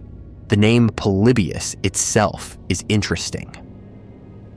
It references the ancient Greek historian Polybius, who wrote extensively about Rome and who developed techniques for encoding secret messages. Naming a supposedly experimental mind control game after a historian associated with cryptography and hidden information might be intentional, meaningful choice by whoever created the game, or might be someone later creating the legend choosing a name that would add layers of significance and conspiratorial implication, making the game seem more sophisticated and intentional than random arcade cabinet number 7 would suggest. The company name Sinneslotion, sense deletion, is almost too perfect, too on the nose for a supposed psychological experiment. Real covert programs use innocuous cover names, generic corporate titles that don't advertise their actual purposes. A company literally named Sense Deletion, creating a mind-altering arcade game, is either remarkably blatant or is someone crafting a legend and choosing a dramatically appropriate but implausibly obvious name, favoring narrative coherence over plausible operational security. The Men in Black collecting data is a borrowed trope from UFO lore and conspiracy culture, generally. Mysterious government agents who appear to suppress information and monitor civilian encounters with classified projects. Their appearance in the Polybius legend connects the game to broader conspiracy narratives, suggests government involvement without requiring specification of which agency or what program, creates atmosphere of surveillance and control that's thematically appropriate, but that's also a recycled element from other legends, rather than a detail that emerged organically from witness accounts. The symptoms attributed to Polybius, amnesia, night terrors, aversion to gaming, are consistent with severe psychological trauma or with certain neurological conditions. But they're also symptoms that would make victims unreliable witnesses. If you develop amnesia and aversion to the thing that caused your symptoms, you can't provide clear testimony about what the game was like, what happened during play, what specific elements triggered your reaction. This creates a built-in explanation for why detailed descriptions of gameplay don't exist from alleged victims. They can't remember or can't bring themselves to engage with gaming topics, conveniently making the central evidence inaccessible. The actual arcade gaming landscape of 1981 does include some relevant context. This was the peak of arcade gaming's golden age. With new games appearing constantly, with intense competition for player attention and quarters, experimental games with unusual mechanics or presentation did exist, and some games did produce seizures in photosensitive individuals, leading to warnings and modifications. The possibility that an experimental game with particularly intense visuals or novel gameplay mechanics could have caused adverse reactions in a subset of players isn't implausible. What's implausible is that such a game would then be completely memory holed, with no remaining physical evidence, no contemporary documentation, no circuit boards or ROM chips surviving in the hands of collectors or in storage facilities. The Portland location is significant because Portland has reputation for oddness, for being placed where strange things happen or are more readily accepted. Setting the legend in Portland, rather than more conventional locations, adds plausibility through association with a city known for its counterculture and unusual characteristics. But Portland's arcade scene in the 80s had active participants who are still alive and accessible, and when investigators have attempted to find anyone who actually remembers Polybius appearing in Portland arcades in 1981, they've come up empty. Arcade operators, collectors, enthusiasts who were active in that scene at that time don't remember the game, don't remember hearing about mysterious health effects, don't have the collective memory that would exist if something as dramatic as Polybius actually occurred. The psychological experiment theory proposes that Polybius was a military or intelligence project testing whether interactive entertainment could be used for behavior modification, consciousness alteration, or information gathering. The game would be a disguised testing apparatus placed in public locations where targets would voluntarily engage with it, providing data about how humans respond to specific visual patterns, gameplay mechanics, or subliminal messaging embedded in the game code. This makes Polybius part of the MKUltra lineage, similar to documented programs where drugs and psychological techniques were tested on unwitting subjects, just using arcade gaming as the delivery mechanism. The technology to create such effects would depend on what specific outcomes were intended. If the goal was inducing seizures or disorientation, rapid flashing patterns and specific color combinations can affect neurological function, particularly in photosensitive individuals. If the goal was subliminal messaging, frames could be inserted below conscious perception threshold, containing images or text that might influence behavior or belief. If the goal was addiction or compulsion, gameplay mechanics could be designed using operant conditioning principles, variable reward schedules, and difficulty curves that create obsessive play patterns. All of this is theoretically possible with 1981 technology, though whether it could be done effectively and covertly remains questionable. The complete absence of physical evidence is what ultimately makes Polybius most likely fictional. Arcade cabinets are large, durable objects. Circuit boards and ROM chips are physical components that don't simply vanish. Even if machines were recalled and destroyed, components circulate through secondary markets, sit in storage, end up in private collections. The arcade collecting community is extensive and dedicated, with people who specialize in tracking down and preserving rare and obscure games. If Polybius machines existed in commercial deployment, even briefly, physical components should exist somewhere in collections, in storage facilities, in landfills, discoverable through forensic investigation, if not through active collecting. The ROM code particularly should exist. Video game code is copied, archived, shared through enthusiast networks. Even extremely rare and obscure arcade games from the 80s have had their ROMs dumped and preserved. The absence of Polybius ROM, despite intensive searching by emulation and preservation communities, strongly suggests there was never ROM to find, never game code that existed, because the game itself never existed except as story. But the legend serves psychological and cultural functions regardless of whether the game was real. It expresses anxieties about technology's effects on consciousness, about corporations or governments using entertainment as tool for manipulation or control, about the addictive properties of gaming and whether they're natural byproducts of engaging design or deliberate exploitation of psychological vulnerabilities. Polybius as legend allows discussion of these concerns through the narrative of a game that took these possibilities to extreme, that was purely exploitative, that damaged players deliberately for experimental purposes, making explicit the implicit fears about what entertainment technology might be doing to users. The internet age has transformed how legends like Polybius spread and persist. Pre-internet, urban legends were limited by geographical transmission, by the telephone game distortion that occurs through oral retelling.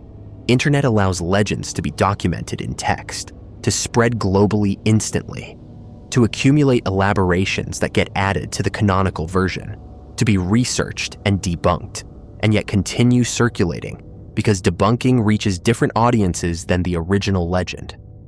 Polybius exemplifies this dynamic. It's been thoroughly debunked, with researchers demonstrating the absence of contemporary evidence. Yet it persists in gaming culture, gets referenced in TV shows and video games, maintains presence as the game that drove players crazy, despite the overwhelming likelihood that it never existed. Some researchers have proposed that Polybius might be based on confused memories of real games. Tempest, released in 1981, had vector graphics and intense visual effects that could induce discomfort. Various arcade games from that era did cause seizures in photosensitive players before warnings became standard. Perhaps memories of these real incidents became conflated and elaborated into the Polybius legend, creating a fictional game from fragmentary real experiences with multiple different games and incidents. The false memory angle is particularly interesting.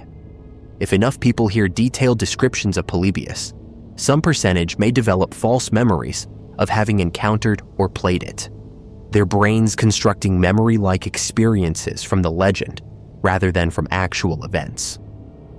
Studies of false memory demonstrate that people can be induced to remember events that didn't happen if they're given enough detail and social confirmation, if the suggested event is plausible within their life context, if they're repeatedly exposed to the narrative. Polybius provides all these elements for people who were arcade gamers in the early 80s, potentially creating a population of people who genuinely believe they remember a game that never existed. Whether Polybius was real psychological experiment, real game with effects that were exaggerated into legend, or pure fiction that has achieved legendary status through internet propagation, the game, or its legend, has become part of gaming culture, a story that gamers know and reference, that represents anxieties about technology and consciousness, that serves as cautionary tale about entertainment that's too engaging or too manipulative, that warns about hidden agendas in commercial products, that suggests reality might contain suppressed histories and removed artifacts that left no trace except stories that persist despite lack of evidence. The search for Polybius continues among some enthusiasts, convinced that somewhere physical evidence exists, that ROM dumps or circuit boards or cabinet components sit in storage waiting to be discovered and prove the legend true. Others have created modern versions, hoax Polybius cabinets, or ROM hacks that attempt to recreate what the legendary game might have been like, blurring the line further between historical artifact and contemporary fiction, making Polybius real in the present, even if it was never real in the past. And perhaps that's the ultimate truth of Polybius, that it's more powerful as legend than it could have been as actual game, that the story of a mind-altering arcade cabinet serves cultural and psychological purposes that don't require the game to have been real, that Polybius exists perfectly in the space of maybe happened and probably didn't, of suppressed truth and creative fiction, of conspiracy theory and urban legend, occupying the same uncertain territory as so many other stories that can't be proven, but can't be entirely dismissed, that persist because they express something true about fears and possibilities, even if the specific events described never occurred, leaving Polybius as the game that drove players insane, or the legend that drives researchers insane trying to verify it.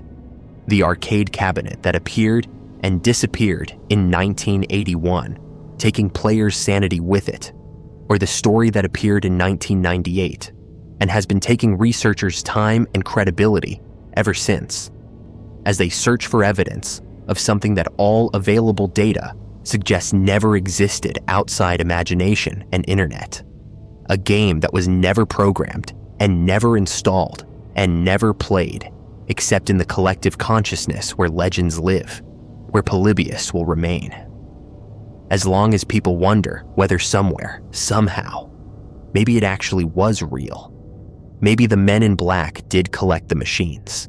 Maybe the evidence was successfully suppressed.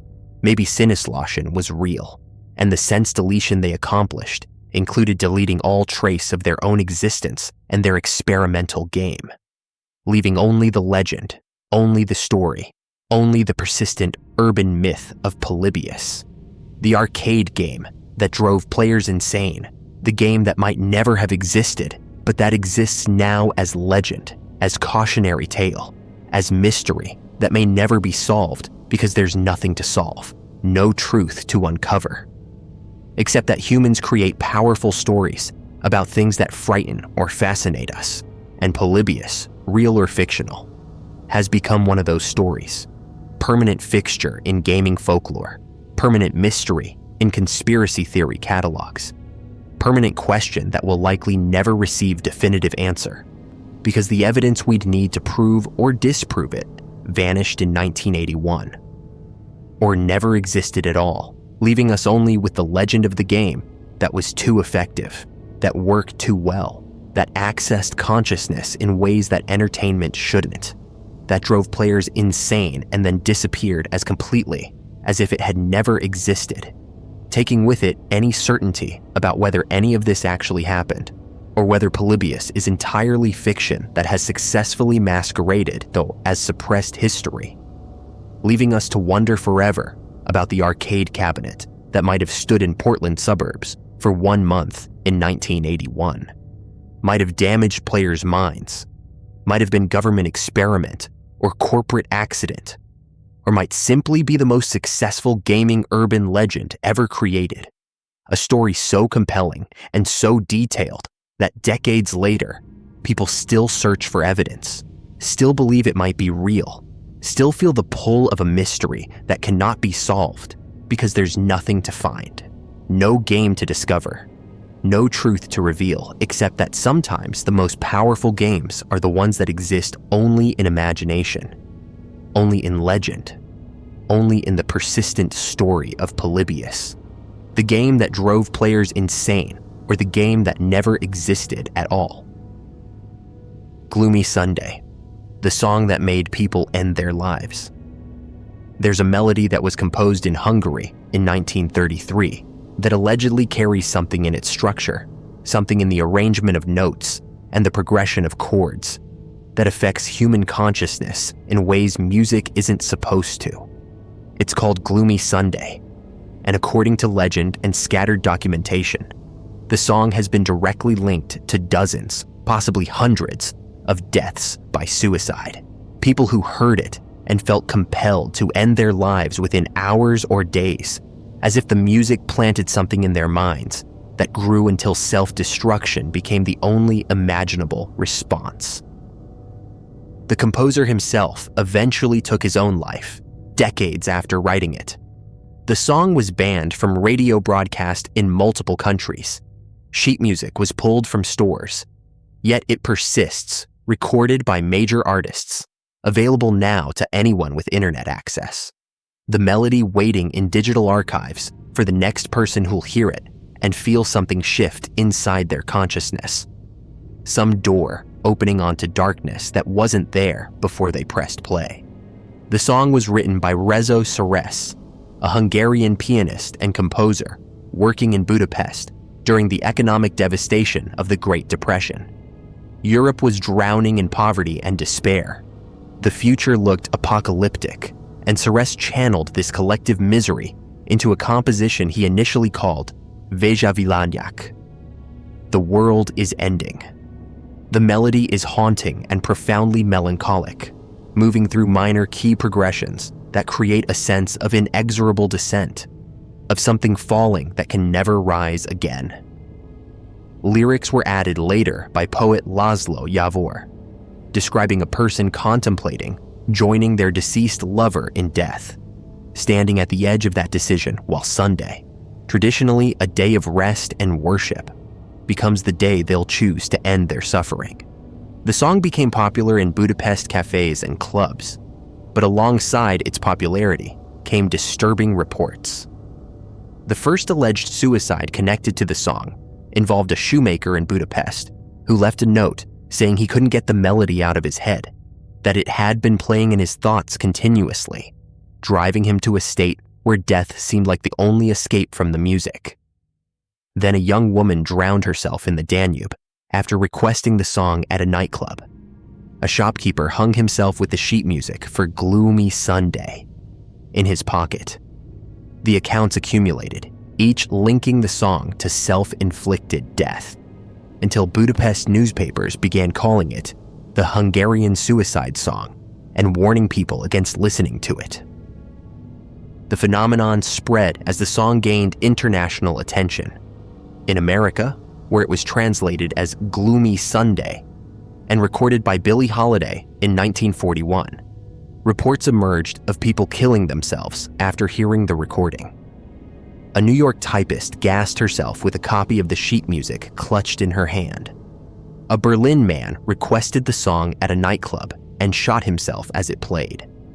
A London woman overdosed on pills while the record turned on her phonograph, found days later with the needle stuck in the final groove, the melody's ending repeating over and over in the empty room. The BBC banned it. Multiple radio networks across Europe and America refused to play it. Record stores stopped stocking it. Yet the song's reputation only enhanced its dark allure, making people seek it out specifically to hear what was so dangerous, what could possibly be encoded in a simple melody that would make someone choose death. The mechanisms proposed for how the song might work vary from the psychological to the occult. The most rational explanation suggests it's purely contextual. People who are already suicidally depressed are drawn to melancholic music. And Gloomy Sunday, with its reputation and deeply sad melody, becomes a catalyst that pushes them from contemplation to action. The song doesn't cause the suicidal ideation, but crystallizes it, gives it a soundtrack, makes the idea of death seem beautiful or poetic rather than tragic. In this framework, the song is dangerous only to those already vulnerable, and the deaths attributed to it would have occurred anyway, perhaps to different music or triggers. But this doesn't explain the consistency of reports, the specific claims that the melody itself was inescapable, that it played in people's minds without stopping, that it seemed to override other thoughts and create obsessive loops where death became the only coherent concept. Multiple suicide notes from different people in different countries describe the same experience. The song wouldn't leave them alone. It played constantly in their heads. They couldn't sleep because the melody continued. They couldn't concentrate on anything else because the music filled their consciousness. This suggests something beyond simple emotional resonance with sad material. It suggests the melody itself has properties that affect cognitive function, that the specific arrangement of intervals and progressions creates states of consciousness that become self-sustaining and harmful. Musical theorists have analyzed the composition looking for what might make it different from other sad songs, why Gloomy Sunday specifically would have effects that thousands of other melancholic melodies don't produce. The chord progressions are unusual, moving in ways that violate listener expectations, creating unresolved tension that the brain struggles to process. The melody doesn't provide the resolution and release that most music offers, doesn't give the listener a sense of completion or emotional arc. It spirals downward without climbing back up, without offering hope or transformation. Listening to it is like watching something fall without ever hitting the ground, descent that continues past the point where it should end, leaving the brain in a state of perpetual anticipation that never gets satisfied. There's also speculation about resonance frequencies, the idea that certain sound patterns can affect brain chemistry or neural oscillations in ways that destabilize mood regulation. If the song happens to hit frequencies or rhythmic patterns that interfere with the brain's normal production or uptake of serotonin or other neurotransmitters involved in mood stability, extended exposure could theoretically push someone from sad to suicidal by literally altering their neurochemistry through sonic input. This remains speculative. No rigorous scientific study has established that Gloomy Sunday affects brain function differently than other music. But the consistency of reports across decades and cultures suggests something about this specific composition, not just its emotional content, but its structural elements, might interact with human consciousness in unusual ways. The more exotic theories suggest intentional encoding, that Seress consciously or unconsciously embedded something in the composition, some pattern or frequency that carries information or influence beyond the surface melody. In occult frameworks, music is understood as vibrational magic, as patterns that shape consciousness and reality through resonance. A composer working in a state of profound despair, channeling the collective anguish of a civilization in collapse, might tap into frequencies that manifest that despair in others, that transmit it like a virus through the medium of melody. The song becomes a carrier wave for the emotional state that created it, infecting listeners with depression so profound that death seems not just acceptable, but necessary. Rezo Seress himself lived with the song's dark reputation for decades. He couldn't escape it. Every interview, every mention of his work, focused on Gloomy Sunday and its alleged body count. The song that should have brought him fame and wealth instead brought notoriety and a kind of cursed celebrity. In 1968, at age 69, Seress jumped from his Budapest apartment window. The song had finally claimed its creator, or perhaps the weight of being associated with so much death, of having composed something that allegedly pushed people toward suicide, became unbearable. His death completed a circle that had begun 35 years earlier, when he first wrote the melody, as if the song had always been leading to this conclusion, had encoded his own death in its structure from the beginning. The question of whether music can actually kill, whether a melody can be so perfectly crafted to trigger self-destruction that hearing it creates genuine danger, challenges our understanding of how consciousness works and how much external input can affect internal states. We know music affects mood.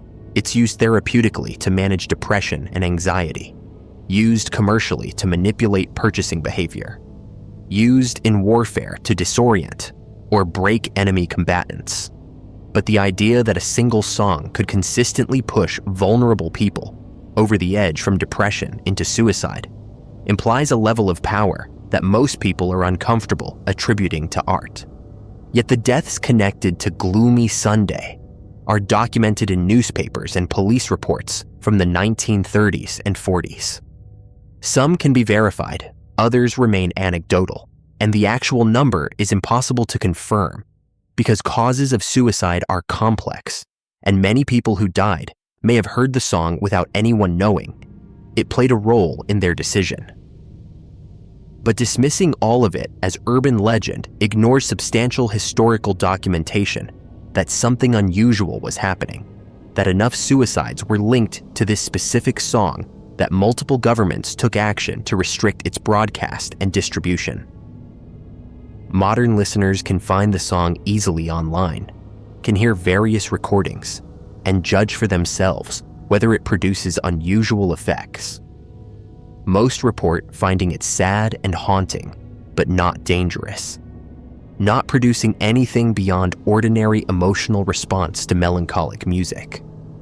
But occasionally, someone will comment that they had to stop listening, that it affected them more deeply than music should, that it created a heaviness or despair that lingered for hours or days, that the melody did stick in their mind in ways that felt invasive rather than just catchy. These contemporary reports echo the historical accounts. Most people are unaffected beyond normal sadness, but a subset experiences something more intense, something that suggests individual vulnerability to whatever the song carries. The song exists in multiple versions, each with slightly different arrangements and lyrics. The Billie Holiday recording is probably the most famous, her voice adding layers of lived pain to the already mournful melody. Some versions are purely instrumental, removing the explicit suicide ideation from the lyrics while maintaining the musical structure that allegedly caused the original effects. If the danger is in the melody itself rather than the lyrical content, then instrumental versions should be equally problematic. If it's the combination of music and words that creates the effect, then instrumental versions should be safer. Reports don't clearly support either conclusion. Both lyrical and instrumental versions have been associated with listener distress. There are also claims that certain recordings are more dangerous than others, that early pressings or specific performances captured something that later, cleaned up versions smoothed out. Audiophiles and collectors speak about original pressings having a rawness or quality that reissues lack, and in the case of Gloomy Sunday, this might not just be about sound fidelity, but about how completely the despair and darkness of the original composition and performance was preserved. Modern digital remasters might technically sound better while removing some essential quality that made the song dangerous, sanitizing it in the process of making it clearer. The persistence of the song, despite its reputation, suggests that banning it doesn't work, that prohibition only increases its appeal. People seek out dangerous things, want to experience what others have warned against, believe they'll be the exception who can handle it. Gloomy Sunday exists now as freely available digital audio, and anyone reading about its history can find and play it within seconds. If it truly is dangerous, then making it easily accessible seems reckless. If it's not, then its reputation is built on coincidence and myth, and there's no harm in listening. But the uncertainty itself is troubling. We don't actually know for certain whether the song has properties that make it hazardous to vulnerable individuals, and our culture has decided that availability is more important than potential risk. What we're left with is a melody composed during humanity's darkest hours between the wars, a song that captured something essential about despair and hopelessness, that became associated with dozens of deaths by suicide, that was banned and feared and sought after, that killed its own composer decades after he wrote it, and that exists now as a historical curiosity that most people can listen to safely, while a small percentage might experience something that proves the legends weren't entirely fabricated. Whether Gloomy Sunday actually has power to push vulnerable minds towards self-destruction, or whether it simply became a focal point for suicide contagion during an era of widespread despair. The accumulated weight of its history suggests that some melodies carry more than just notes and rhythm, that music can be a vector for states of consciousness that transcend simple emotion, and that a song written to express the feeling that the world is ending might have succeeded so perfectly in capturing that feeling that it transmits it like a virus to anyone who opens their mind to receive it, leaving them infected with despair that has no antidote except silence, except stopping the music, except ensuring that the melody finally, permanently ends.